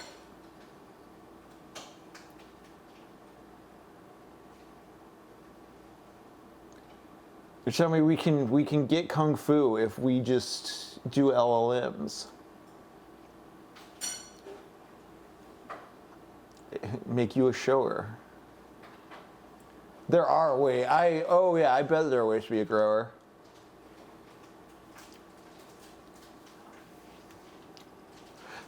All this phallus talk too reminds me of, again, talking about masculine security, insecurity. I think of, Hemingway as the dude, the terse, stoic, manly man that even the most poetic of straight dudes is like, yes, I want to be this.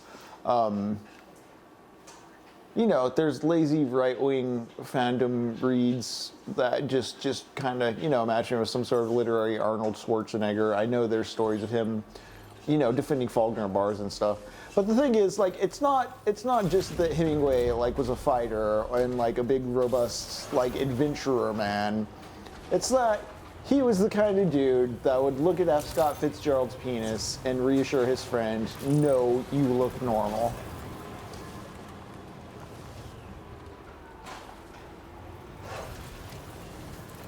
Oh, Mask, I was just talking about the phalloplasty joke. My personal recommendation, 6 1/3.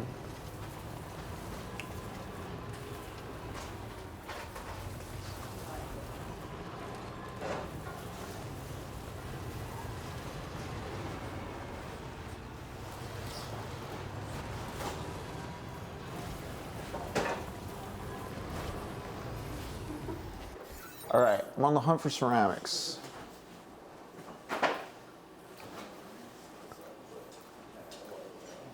I'm kind of actually hoping maybe I could just find some at this raider camp. I'm itching to shoot something. I feel like taking my guns to town.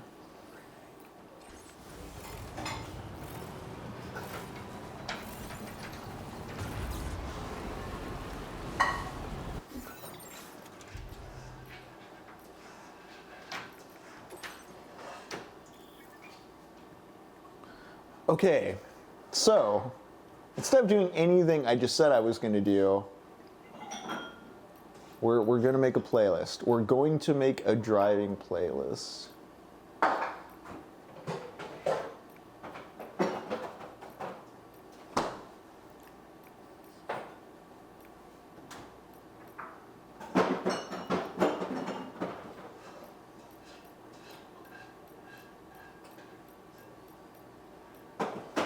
I could have swore I had heard, well, I may not have it. I thought I heard raindrops keep falling on my head. I kind of remember to cruise to that.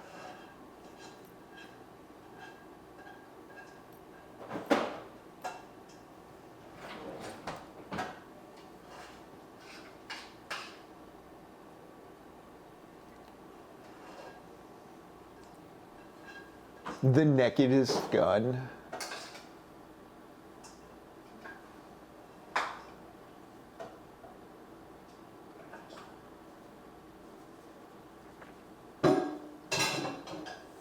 I enjoyed it, the new Naked Gun. Jacob and I saw it the same day we saw Weapons, and I think it's a testament to the Naked Gun's strength that it left a lasting impression considering how strong Weapons was immediately after.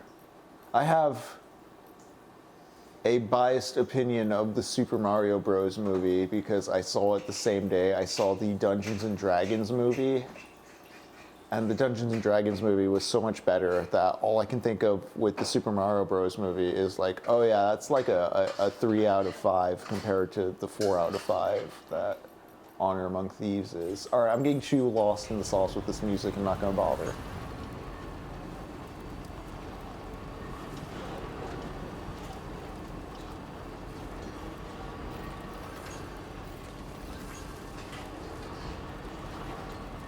Yeah, Sleepy Zane, I also felt, I don't know, I think Super Mario Bros. 3 is one of the greatest games ever made, but I haven't played a Mario game since Galaxy, and I didn't beat Galaxy, I only touched it a little.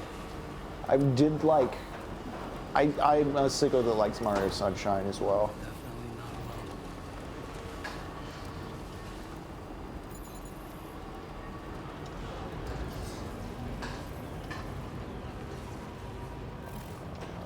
Do I actually?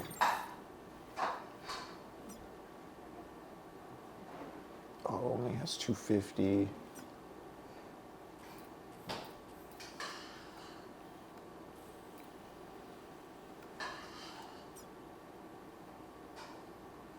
Only has 34. Where did I deposit all those ceramics? Was it the animal shelter? Yeah, there's 1,056 over at the animal shelter. All right. Whoop, whoop. It's all right. We're gonna go back to the animal shelter and get those metals. And my God, is my truck beat up? Not metals, the ceramics. Oh, damn.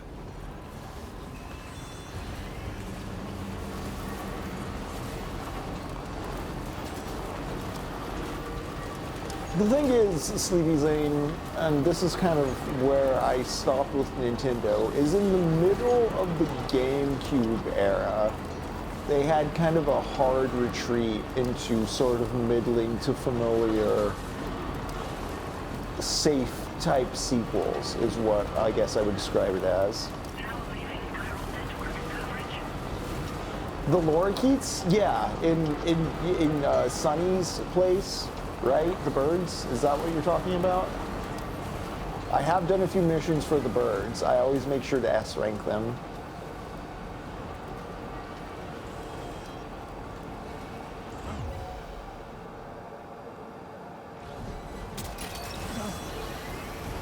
Hey, you guys got ceramics by chance? It looks like you do.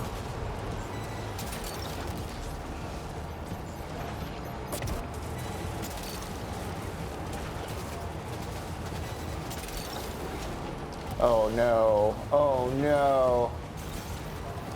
Run. Run. Who is Dude, do not.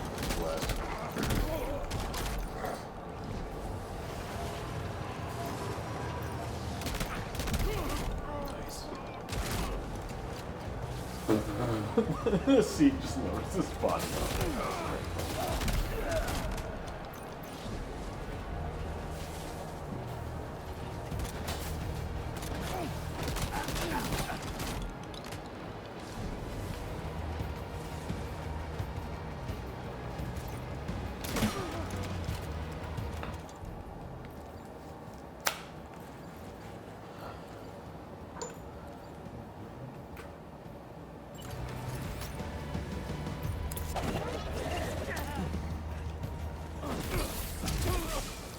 I'm still not quite sure how to effectively maximize usage of the boomerang, but you know what? Oh, I forgot you got a boomerang. Same. I was kind of like, I'm doing the thing I always complain about where I use the shotgun way too much. But also, boy, is it satisfying to shotgun people. It always is. Like, I feel like Doom is really the I have a culprit of sniper, that. don't I? Maybe on the truck. Sweet baby. Yeah, Sleepy Zane, it felt a little weak there. I was like, maybe I needed to charge it more, or maybe I should reserve it for Ghost.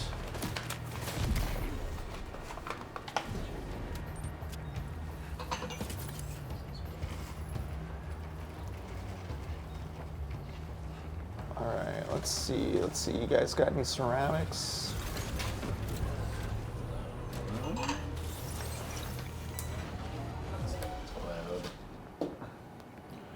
Are we too loaded? I think the truck's full because I have the sticky. Again, the sticky gun's nice to have, but it does this. Look at all this lost cargo I don't need right now. You know what? I'm gonna pass these ceramics on the way back. It's only 100. Oh, I hope I didn't kill those dudes. They jumped in front of my car, I swear. That's where, officer. I just want to build the road today, officer.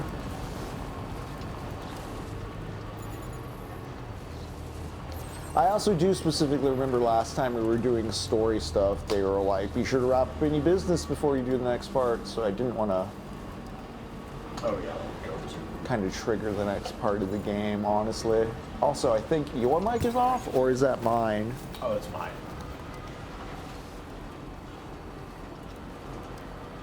There we go. That should do it.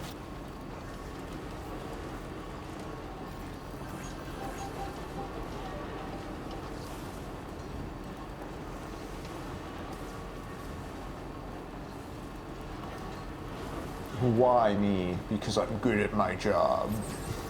Yeah, bro.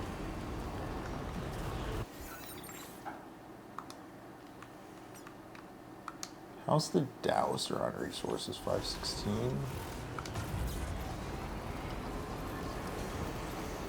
I don't want to leave the road because my truck's so beat up.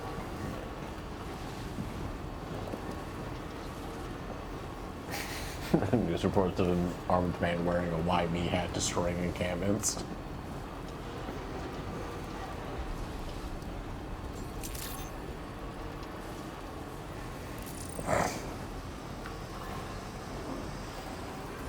I'm gonna purge everything. All this lost cargo. Maybe this truck should be put away, honestly. Or destroyed. You've ran your time. I am going to trust all this cargo. I don't want to.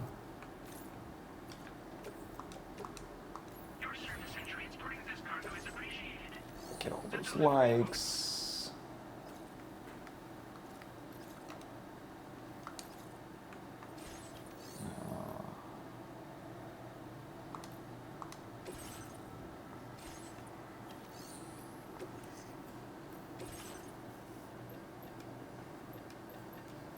No surrounds to take. Okay.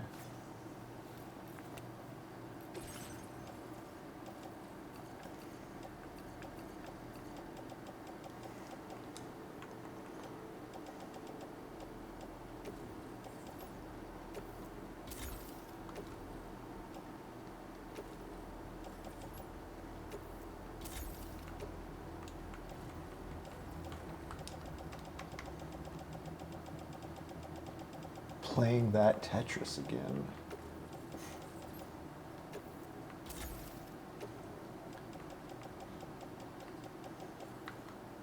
All right, we're gonna haul this boy up to the animal shelter. Get those ceramics. Yeah. F2 South Distribution Station. Actually, you know what? I do feel like I haven't explored that camp in particular, and it might have some stuff as well. Let's take it. Let's do this. Let's do this. About to bring some freedom to some camps? Yeah, I'm gonna get a new truck too. Hell yeah. Yeah, look, this one's all nice. Let's do it.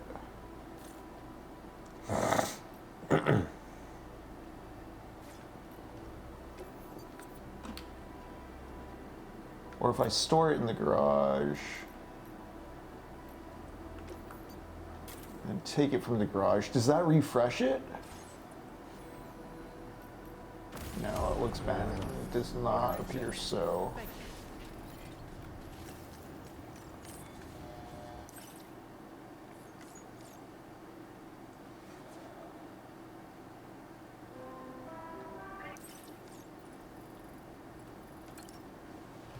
I'm gonna stay dirty.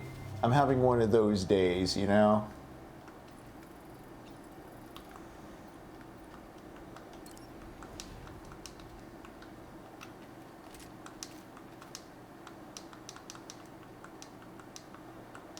What is the state of my gear?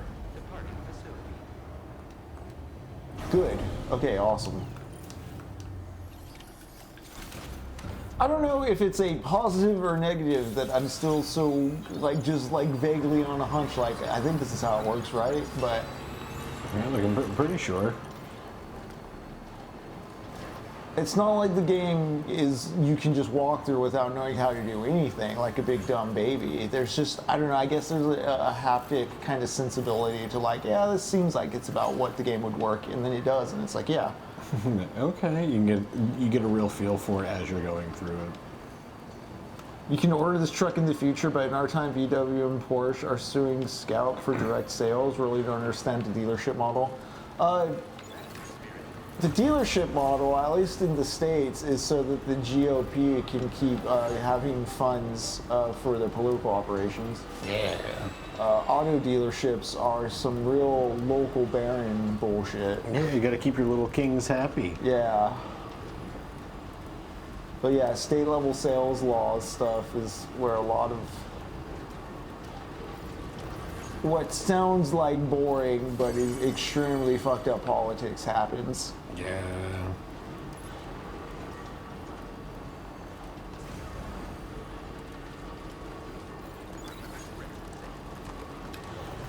I believe I just keep going this way to get to that camp. Yeah, cool. That's the only order I have, right? Yeah.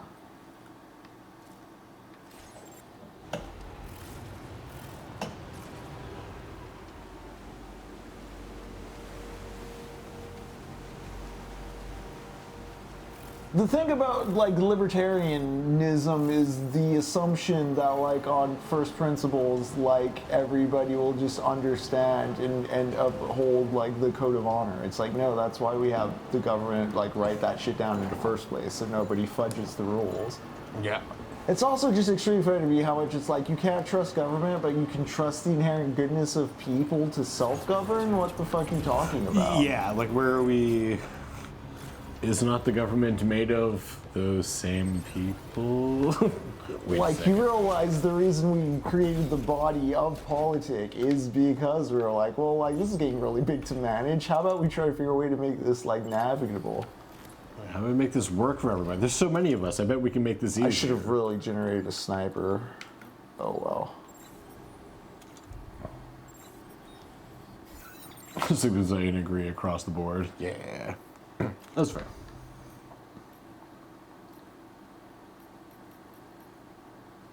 It's like the amount of like baseline education and structural support you need to give someone to live what they think would be a libertarian lifestyle is just basically like a strong social safety net.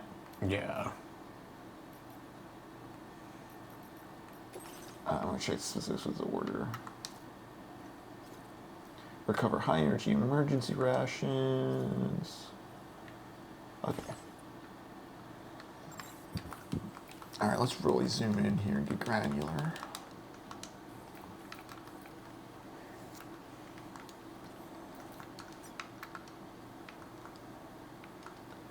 Is it just out in the open or is it in a bin? I'm about to find out, I guess.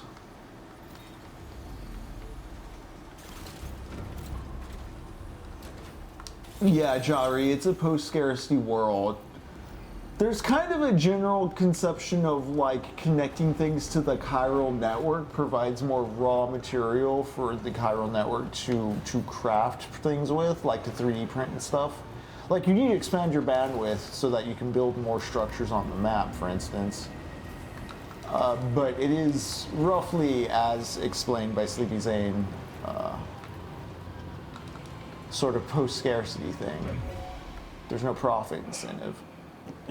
God, what an awesome idea. Now that I'm thinking about that though, like the UCA is a corporate enterprise, like the president is a CEO. I mean, I guess it's all just ways to reskin and rename the same kind of shit, but... Alright, let's see.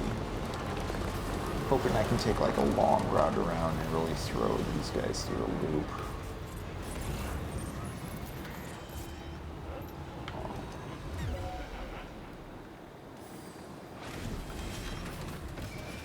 Actually, let's run for it.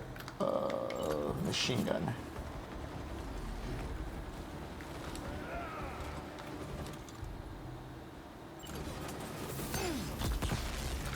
You say it's not corporate Bridges, is corporate CEO Bridges, just happens to be president of UCA. Okay. They just didn't have to divest themselves of their business interest, which surely that doesn't happen in real life, right? Yeah, people would never do that. There's like laws in place. Laws are real things, right, guys? Yep. Do you remember when we talked about ontology during the Summer of Doom? We came to the conclusion that everything is a tangible, real, physical, material object, including numbers and math. Numbers and math. Man, honestly, this fight Everything's is pretty an existent object, right? There's no such thing as absistent or existent or subsistent objects in that hierarchy of maniacs. There's some ceramics. I'm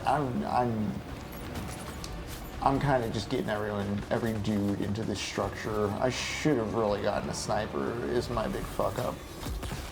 But you know what? We're getting back to... You gotta make do with what you got. Right. Nice. There's enough resources on the floor in the area. I'm sure if I keep beating dudes up, one of them will drop maybe a scoped weapon. We'll see.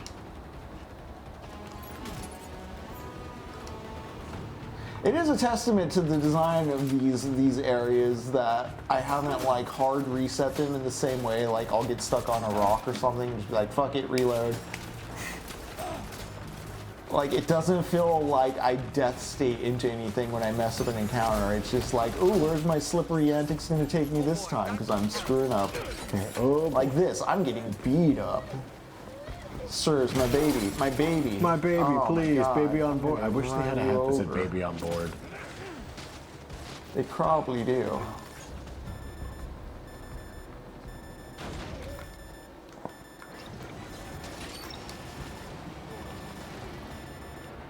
Alright, alright, alright.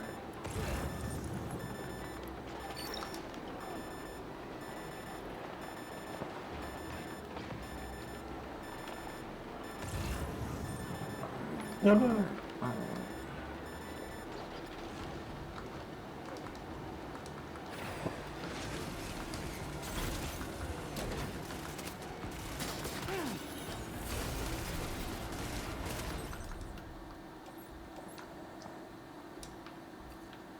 Can I put stuff in the truck from here? I cannot. Okay. Okay, before. Okay, yeah, exactly. Exactly. Okay. I want the blood bags. See, because now I'm not going to immediately grab the. Yes, yes, yes. This is exactly what I wanted. A maser handgun. Maser hand. What?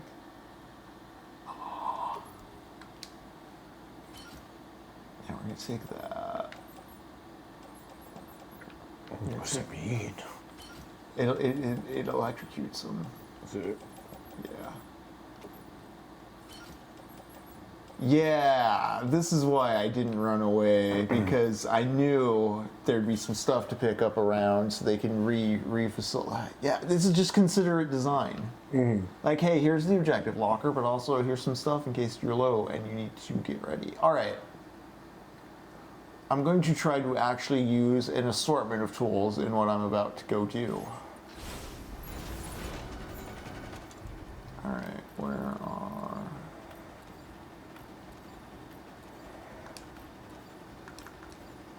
you. Okay.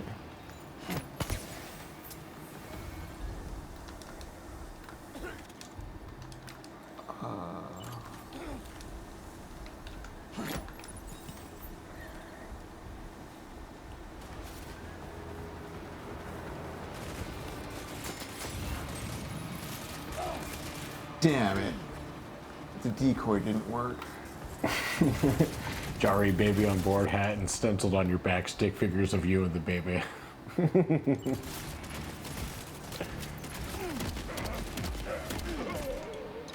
Man, we are gonna need to make a baby on board one. It's so good. Oh, they broke my ceramics? Those You rat fuckos. fucks. Yeah. Oh, you're so in trouble for breaking my ceramics. Y'all get ready to get effed in the. Those were for my projects, sir. No, no, no, no. Was it supposed to go like that? This was not supposed to happen this way.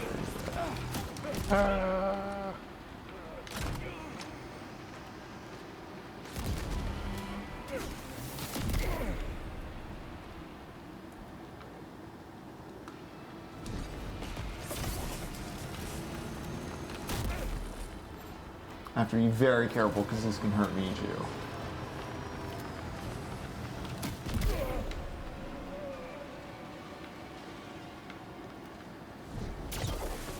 Somebody please drop a sniper rifle. Please, oh please, oh please.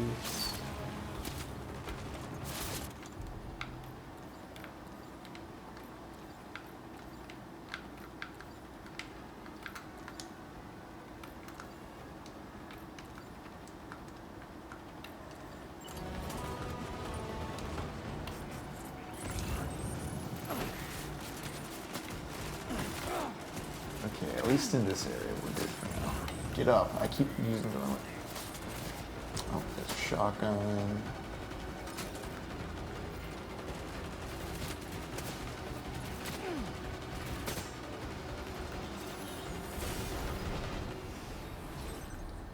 Should I get my truck faster?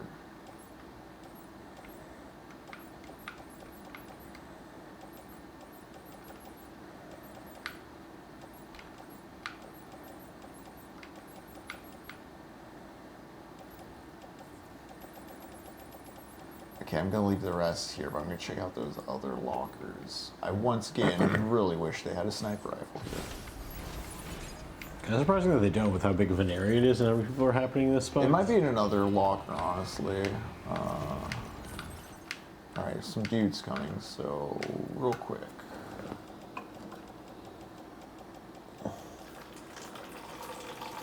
You go on the truck. Offload my broken ceramics. I'm so mad.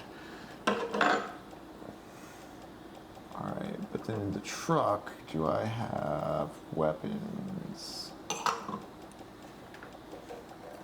can always use more blood bags. Okay. Do I have a sniper on the truck? I do not. Do I? No. I have the lightweight shotgun and the level 2 assault rifle and the bola gun. And you know what? I'm so mad at these dudes. I kind of want to bola some of them. You are getting bola'd, my friend. Wait, no.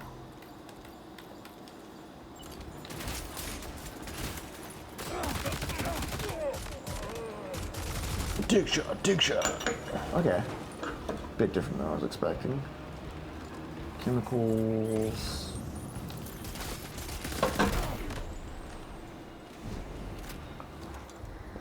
Let's find the bola. Yeah. Okay. Okay.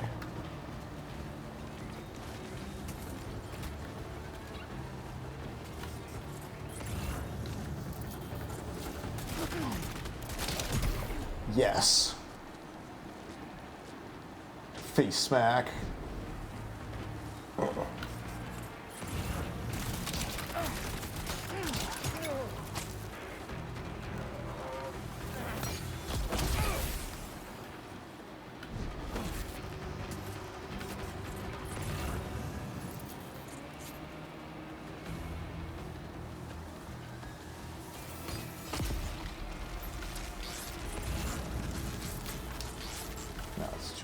Too far for the bola.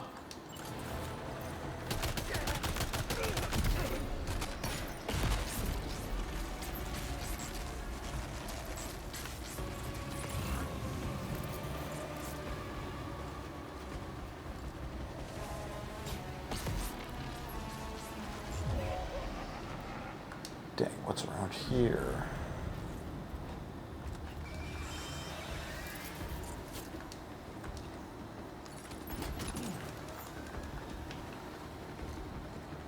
I need ceramics, it's the thing. Still not finding ceramics. Oh, hey. Oh, hell yeah. The captain of the Hawken team I once hated because I'm a Boston Bruins fan just made me like them. Basically said he's talked to the team about defeating a rivalry effect and would be on board with gay teammates coming out if they wanted to. That's pretty cool.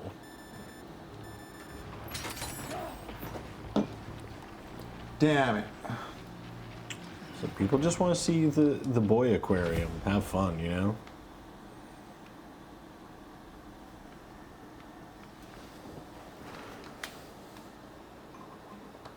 I do think it's really fun that like hockey is the sport that's like being openly gay a bit more, considering like just how much like physical violence happens in any game. Like, yeah, do it.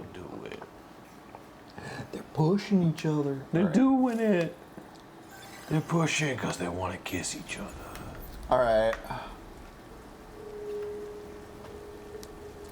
Right, I can recover my cargo. It's wild that they still ban rainbow tape in the NHL. Wait, ban it? Yeah. You can't have any rainbows. Because that's the thing that's going to make people gay, is seeing a rainbow on a stick.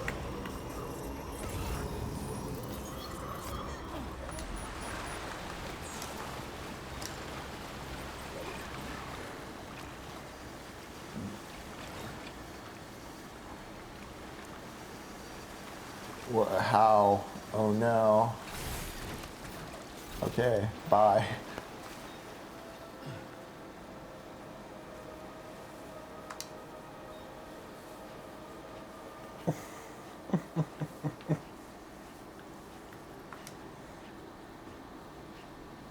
Captain Quasar, I was going to throw that on when we came back from break, but OBS kept crashing when I tried having the third screen set up I usually do. I don't get it. God. Peter Thiel one-shot it because he's never read stuff before turning like 45. Yeah. Again, you're supposed to be an idiot for that stuff at 19, and then by 25, like, you were like, oh, I've lived enough to realize that's stupid. And then, like, when you're 35, you're chuckling about ever believing that. Yeah, exactly. But, like, because they're so asocial and they never had friends in high school, what am I doing? Because they're asocial and they never had friends to put them through those experiences, again, they don't have them until they're, like, 45, and it's like, they never got their inoculations. They never took their shots. Yep. You didn't take your tinfoil hat vaccines, so you know the first one you found just really hit you like a hammer.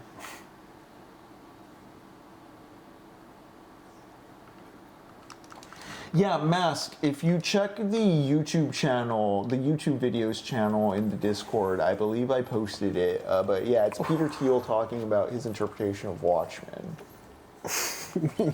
God, that sounds dumb already. Having your own take on Watchmen is already the problem. That's the thing too, is like all this stuff is from the 80s. Like, yeah, dude. I don't care that the Masters of the Universe movie looks bad, because I feel like the Masters of the Universe movie is for people who already are going to be in senior citizens' homes and kind of just want some paint on the wall. I don't think you're wrong. Hi, Barney. Yes. I hope that doesn't sound too mean. A level 3 shotgun. There's nothing wrong with older people. We're just saying. I'm just saying. A lot of things are being catered to them that seems a little weird. But I suppose this is also like whenever like the Addams Family movies were being made in the 90s. Right. Dragnet got a movie.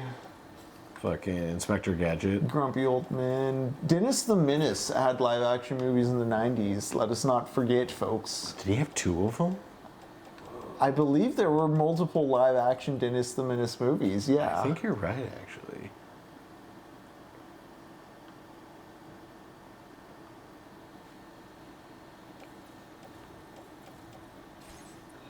Barney, stop. Okay, I got some cargo, and I have some guns. Oh, these are real weapons. Okay. These will fucking kill you. That will murder someone. Okay.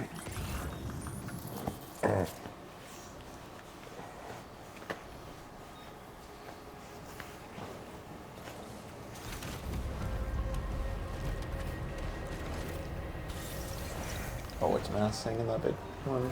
I've seen old white hairs doing overpass banner drops this year. Good ones, not MAGA. And they gave me real hope. Like, don't do it in the day next time. Yeah. Good for you.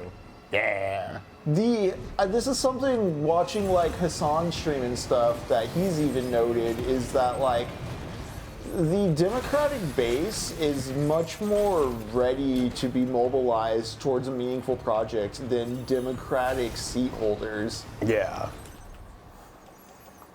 Yeah, dude, especially like all the Zoran stuff, just actually getting things done and moved and Yeah. be like, cool, here's the next Again, thing. it's not that Zoran had like, it's not like, oh, he had super fantastic social media and that just magicked everyone into loving the dude. Like, like, it was nah, accompanied man. by like a genuine want to do the fucking thing. Which, Yeah. Again, Vision. you see the kind of PSAs and like stuff he's doing in office, and it seems like he genuinely wants to do the fucking thing. Like, he doesn't think it is shameful to be, you know, a sanitation worker or a public transport driver. Yeah, or to highlight like how simple things He in actually the thinks city it's goes. like cool what they're doing and wants to show you what cool things they're doing. Right.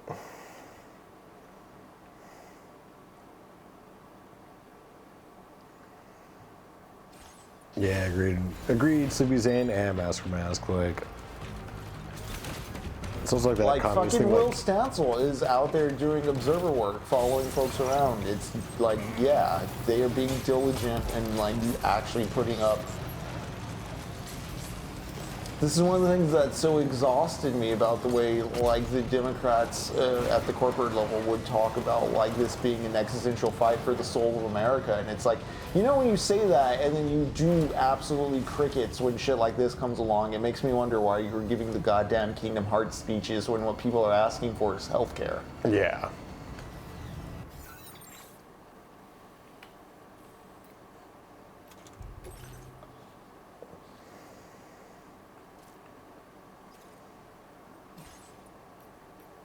I got all the cargo out of there. Yeah, cool. Okay, before I return the cargo, we're gonna go up to the animal center and get all those ceramics. Yeah. Because, goddammit, we're gonna build at least one road before we end this session. That's been my whole thing.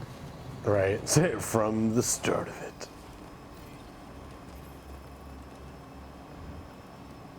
Yeah, I'm with their mass for mass. Like, if they only knew, it was like what Jacob was talking about earlier, where it's like when you talk to somebody about like the immediate like my mini issues, it's like, yeah, you hate the rich too. Mm-hmm.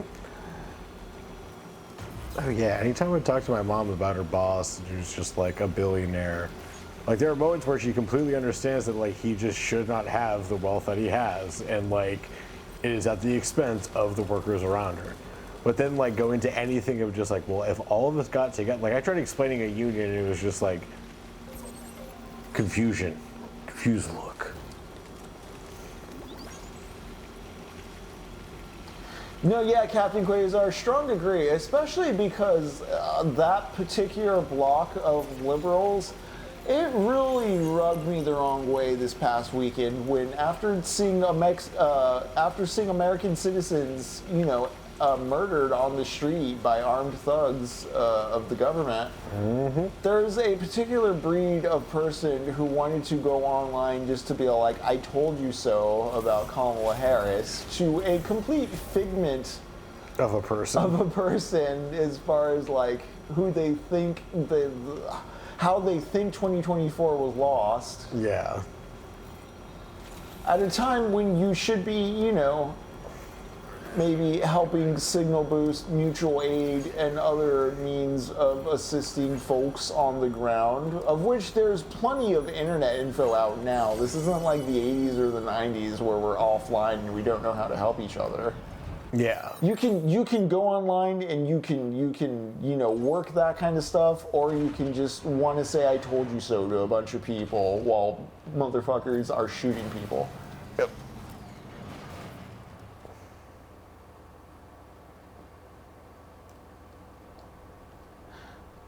Hell yeah, David Morales. Mmm.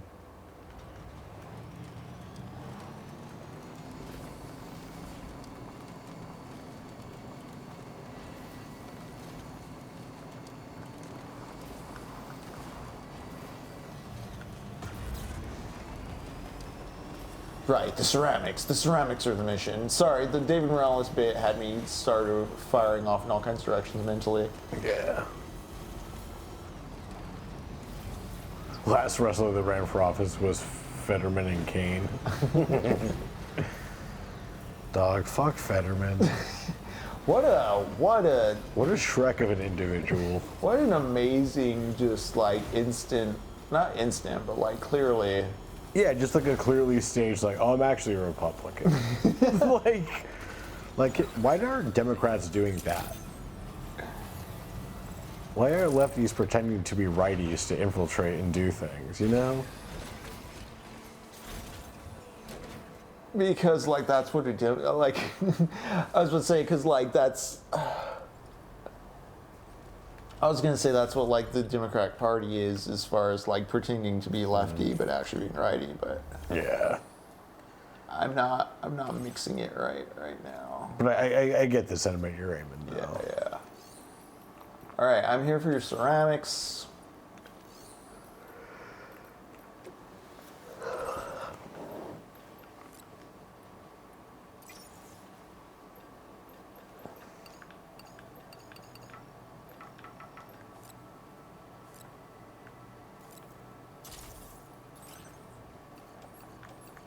In the truck you go.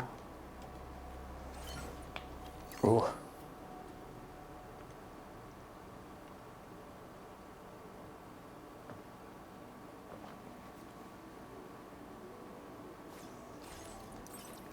Yeah, that's wild.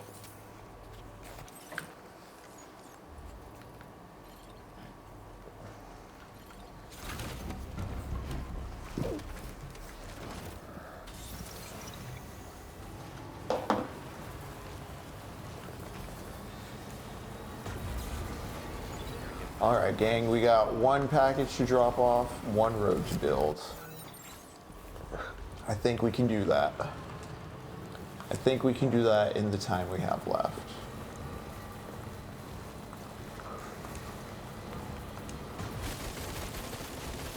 Also, though, I'm going to drive through a bunch of chiral creatures. Oh boy, man. I feel so bad. Sorry, little I guys. did hit an animal in a previous session, not a chiral creature, but like an actual like marsupial, and I did feel pretty bad about that. Aw. Yeah. I think we do that in the time we have left humanity right now. Yeah. Yeah. Honestly, okay, minor spoilers coming up for both the DC Absolute Universe and the Marvel Ultimate Universe, but both of these are projects that each company respectively started about 2 years ago, and they were not complete, like there's still some in-continuity stuff.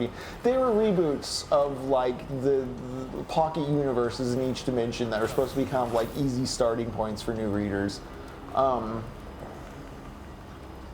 Both of them have interesting theories of why bad things happen in the universe, equal and opposite, or like contrasting theories of like the ontology of evil within the universe is written. And in short, I think DC, I'm a Marvel guy as far as like this kind of Coke Pepsi thing goes, and I think there's some reasons for that. There are some noted differences between the two universes that I think are meaningful. But in this case, I bring it up because in the DC universe, the Absolute Universe, it seems that everything's just Darkseid conceptually is just everywhere. Like everything's just evil. It's a very fallen universe, Gnostic kind of like we're all tainted with the filth of some evil entity. It's the opposite of kind of what John Milton's doing with Paradise Lost, where he has hope for everything being, within God's creation and God's grace and glory, to get a bit religious for a moment on it. But I bring this up because, like, if Darkseid's in everything, everything's inherently evil. Evil as a thing is just, like, real. In a way that's very depressing to me, the way DC lenses it. Whereas, like, in the Marvel Universe, the Ultimate Universe, at least, there's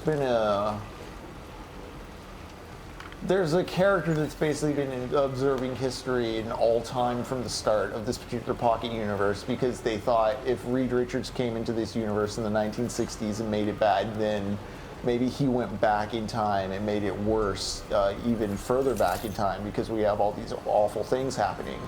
But the conclusion they come to in that universe is like, no, he's not that fucking like ever-present ontologically, like within the fabric of reality. Like reality doesn't work that way, where there's like this evil soiling everything at a metaphysical level. Like bad things happen, and like what existence is preserving what you can with the time you have.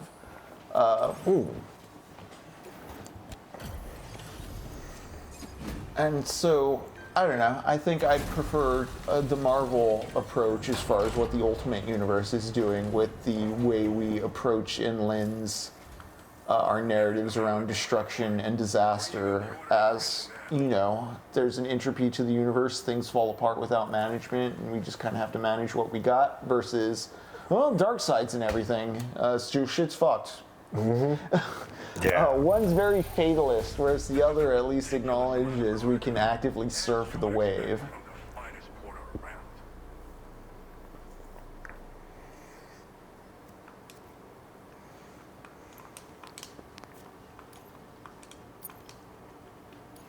Cool. Now displaying your current order grade. Glad you were able to visit us. There's always more work for the... Order completed. Well done. Yeah, nihilism, not fatalism. And by nihilism, it's the constructive sense of nihilism in which, you know, yes, there's nothing, maybe there is no tangible real, but that just means you have the space to create your own meaning. Scarier because, you know, you're not suddenly like, but I thought the meaning of life was, you know, a house and 2.5 kids and a wife who does my laundry for fear that I will beat her. And that's certainly one view of it. That's how you end up What's with better? as many family annihilations as we do in this country. Yeah. God damn. A term I think worth making more commonly and just generally known, because we really underplay how much that statistic is high. Oh yeah, family annihilators? Yeah. Absolutely.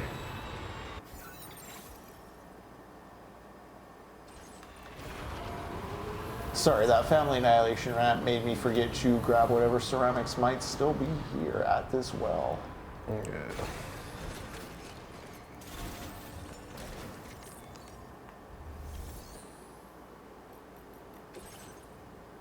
I haven't done shit story-wise this session, and that's fine. Oh yeah.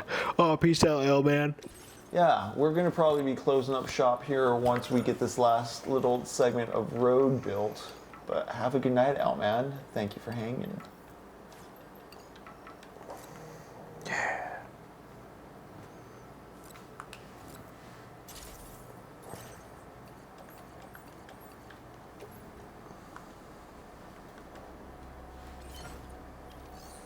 You know, in some ways getting robbed by those bandits was a blessing because it reset my inventory and I just don't think about anything, you know? Yeah, you're just like, all right, we're good. That reminded me of the FD signifier video I shared earlier. I don't know if I talked about this session on stream. I've been talking about it today so much that I'm not keeping track of who I'm talking about with.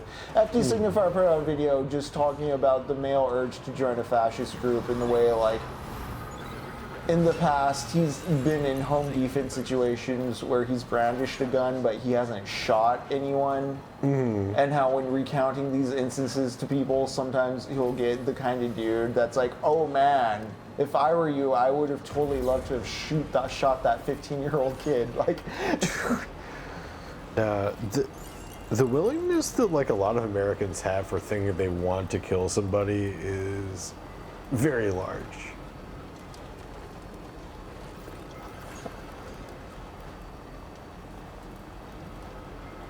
like what do you think? Like, what do you think the fix is to like the bigger issues? If like the only solution you have is like, well, I kill my enemies and then I have prosperity, right? Yeah. Oh, I love the Marky Mark 911. Oh, Mass for Mass classic. Classic white boy talking about how you're going to save things.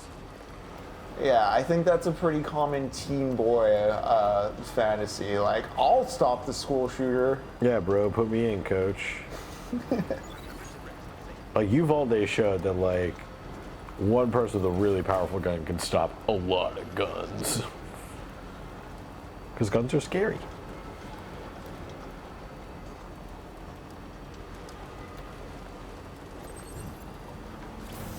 It is amazing to consider the complete hesitancy of law enforcement at Uvalde in contrast to the extreme over-policing of legal observers of ICE, you know? Yeah. Protect kids? No. Throw women on the floor? Yes. Yup.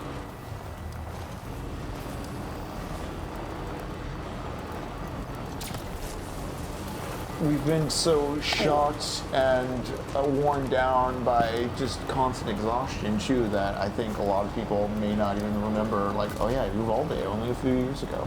It really was, and like, I haven't looked into it, but the government and the Justice Department put out a full report, and it goes really in depth, and it is a lot worse than you remember. Like, horrifically so. But that is to be expected with people who don't care about us. Now entering chiral network coverage.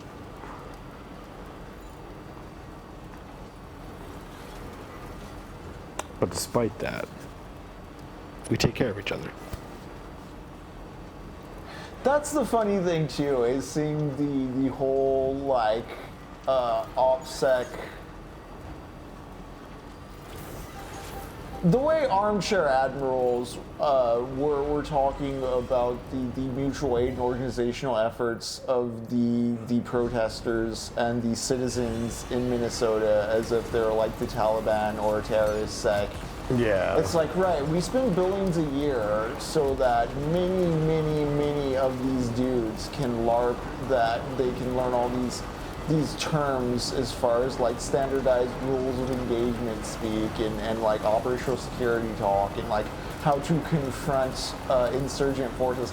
Like, I don't know, I'd see dudes who are like, oh, I spent X amount of years in Afghanistan and I can tell you these guys are acting like terrorists. It's like, okay, so you were in an overseas quagmire that didn't get anything accomplished and we learned nothing from, and I'm supposed to take you seriously when you're scared of you know, everyday citizens organizing in a way that gives you PTSD because all you know is terrorize citizens.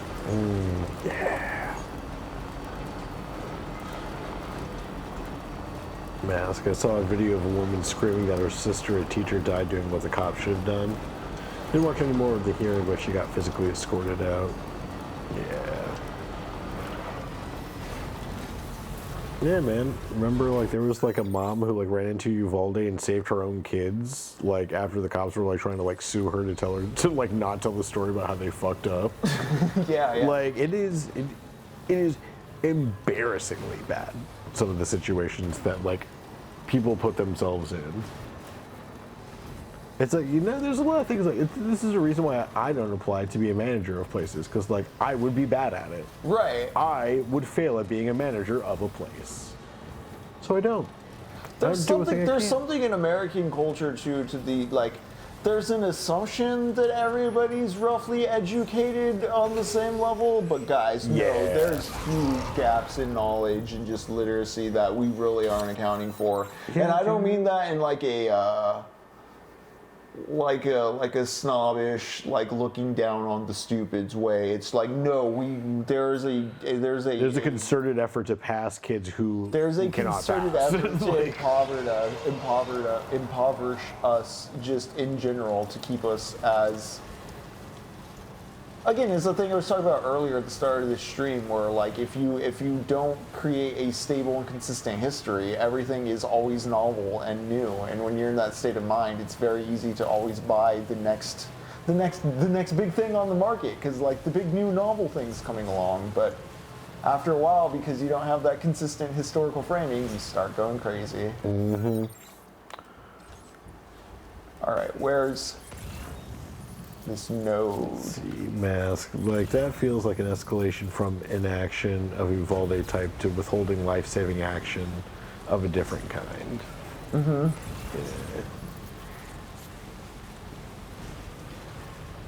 Yeah, I mean, that's like an IDF tactic, is just like shoot someone and then don't allow them to.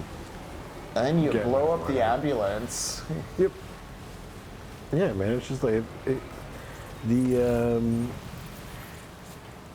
what is it? The authoritarian boomerang has finally come back. The Like, Imperial boomerang? Yeah, Imperial boomerang. Like, why would we think any differently?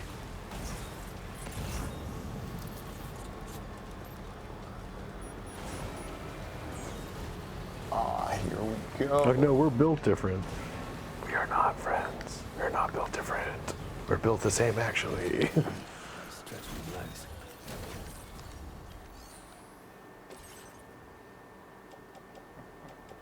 You know what I haven't heard about in a minute, though? Huh. Brian Johnson, that weird billionaire trying to, like, suck blood He out. was doing What's he up to? shrooms with Grimes last I remember anything happened with him. Well, I mean, he has his, he was dating his, like, trip sitter, that, like, 20-something-year-old girl, and then he's just, like, waxing poetic on Twitter anytime he's like, it's been 15 days since I've seen my love, and then he sounds like an 18-year-old. I was like, damn, maybe he is going back in time. He Maybe sounds like a did fucking find out how to nerd. Benjamin Button himself. That or he's just never been laid before, and I'm All right, confused about cool. his We got a kids. stretch of road. Sick. my friends in Gaza are posting their solidarity with the people of Minnesota, which is pretty fucking cool. Hell yeah. Yeah. Yeah, it's so creepy when people say queers are predatory. I'm like, have you seen that, dude? It is so dumb. Cool, visible in clear direction towards the next road, but you know what? We're gonna call it a night here, folks. We did it. We built a road. We did Very it! little progress on the map, sure, but we got some side quests done. We met some friends. We've had some good talks. Thank you all for hanging tonight. I hope everybody's Monday is going well.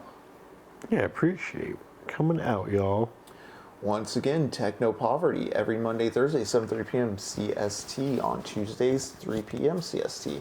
I'm not fully sure Lux's availability currently, but he may be around tomorrow. If not, I may continue the Gunpla, or I may end up going on vacation mode with the Tuesday show just to do some offline activities. I don't really want to say much more there, but hey, I'll see you all on the Discord. We'll see you Thursday for sure, if not sooner.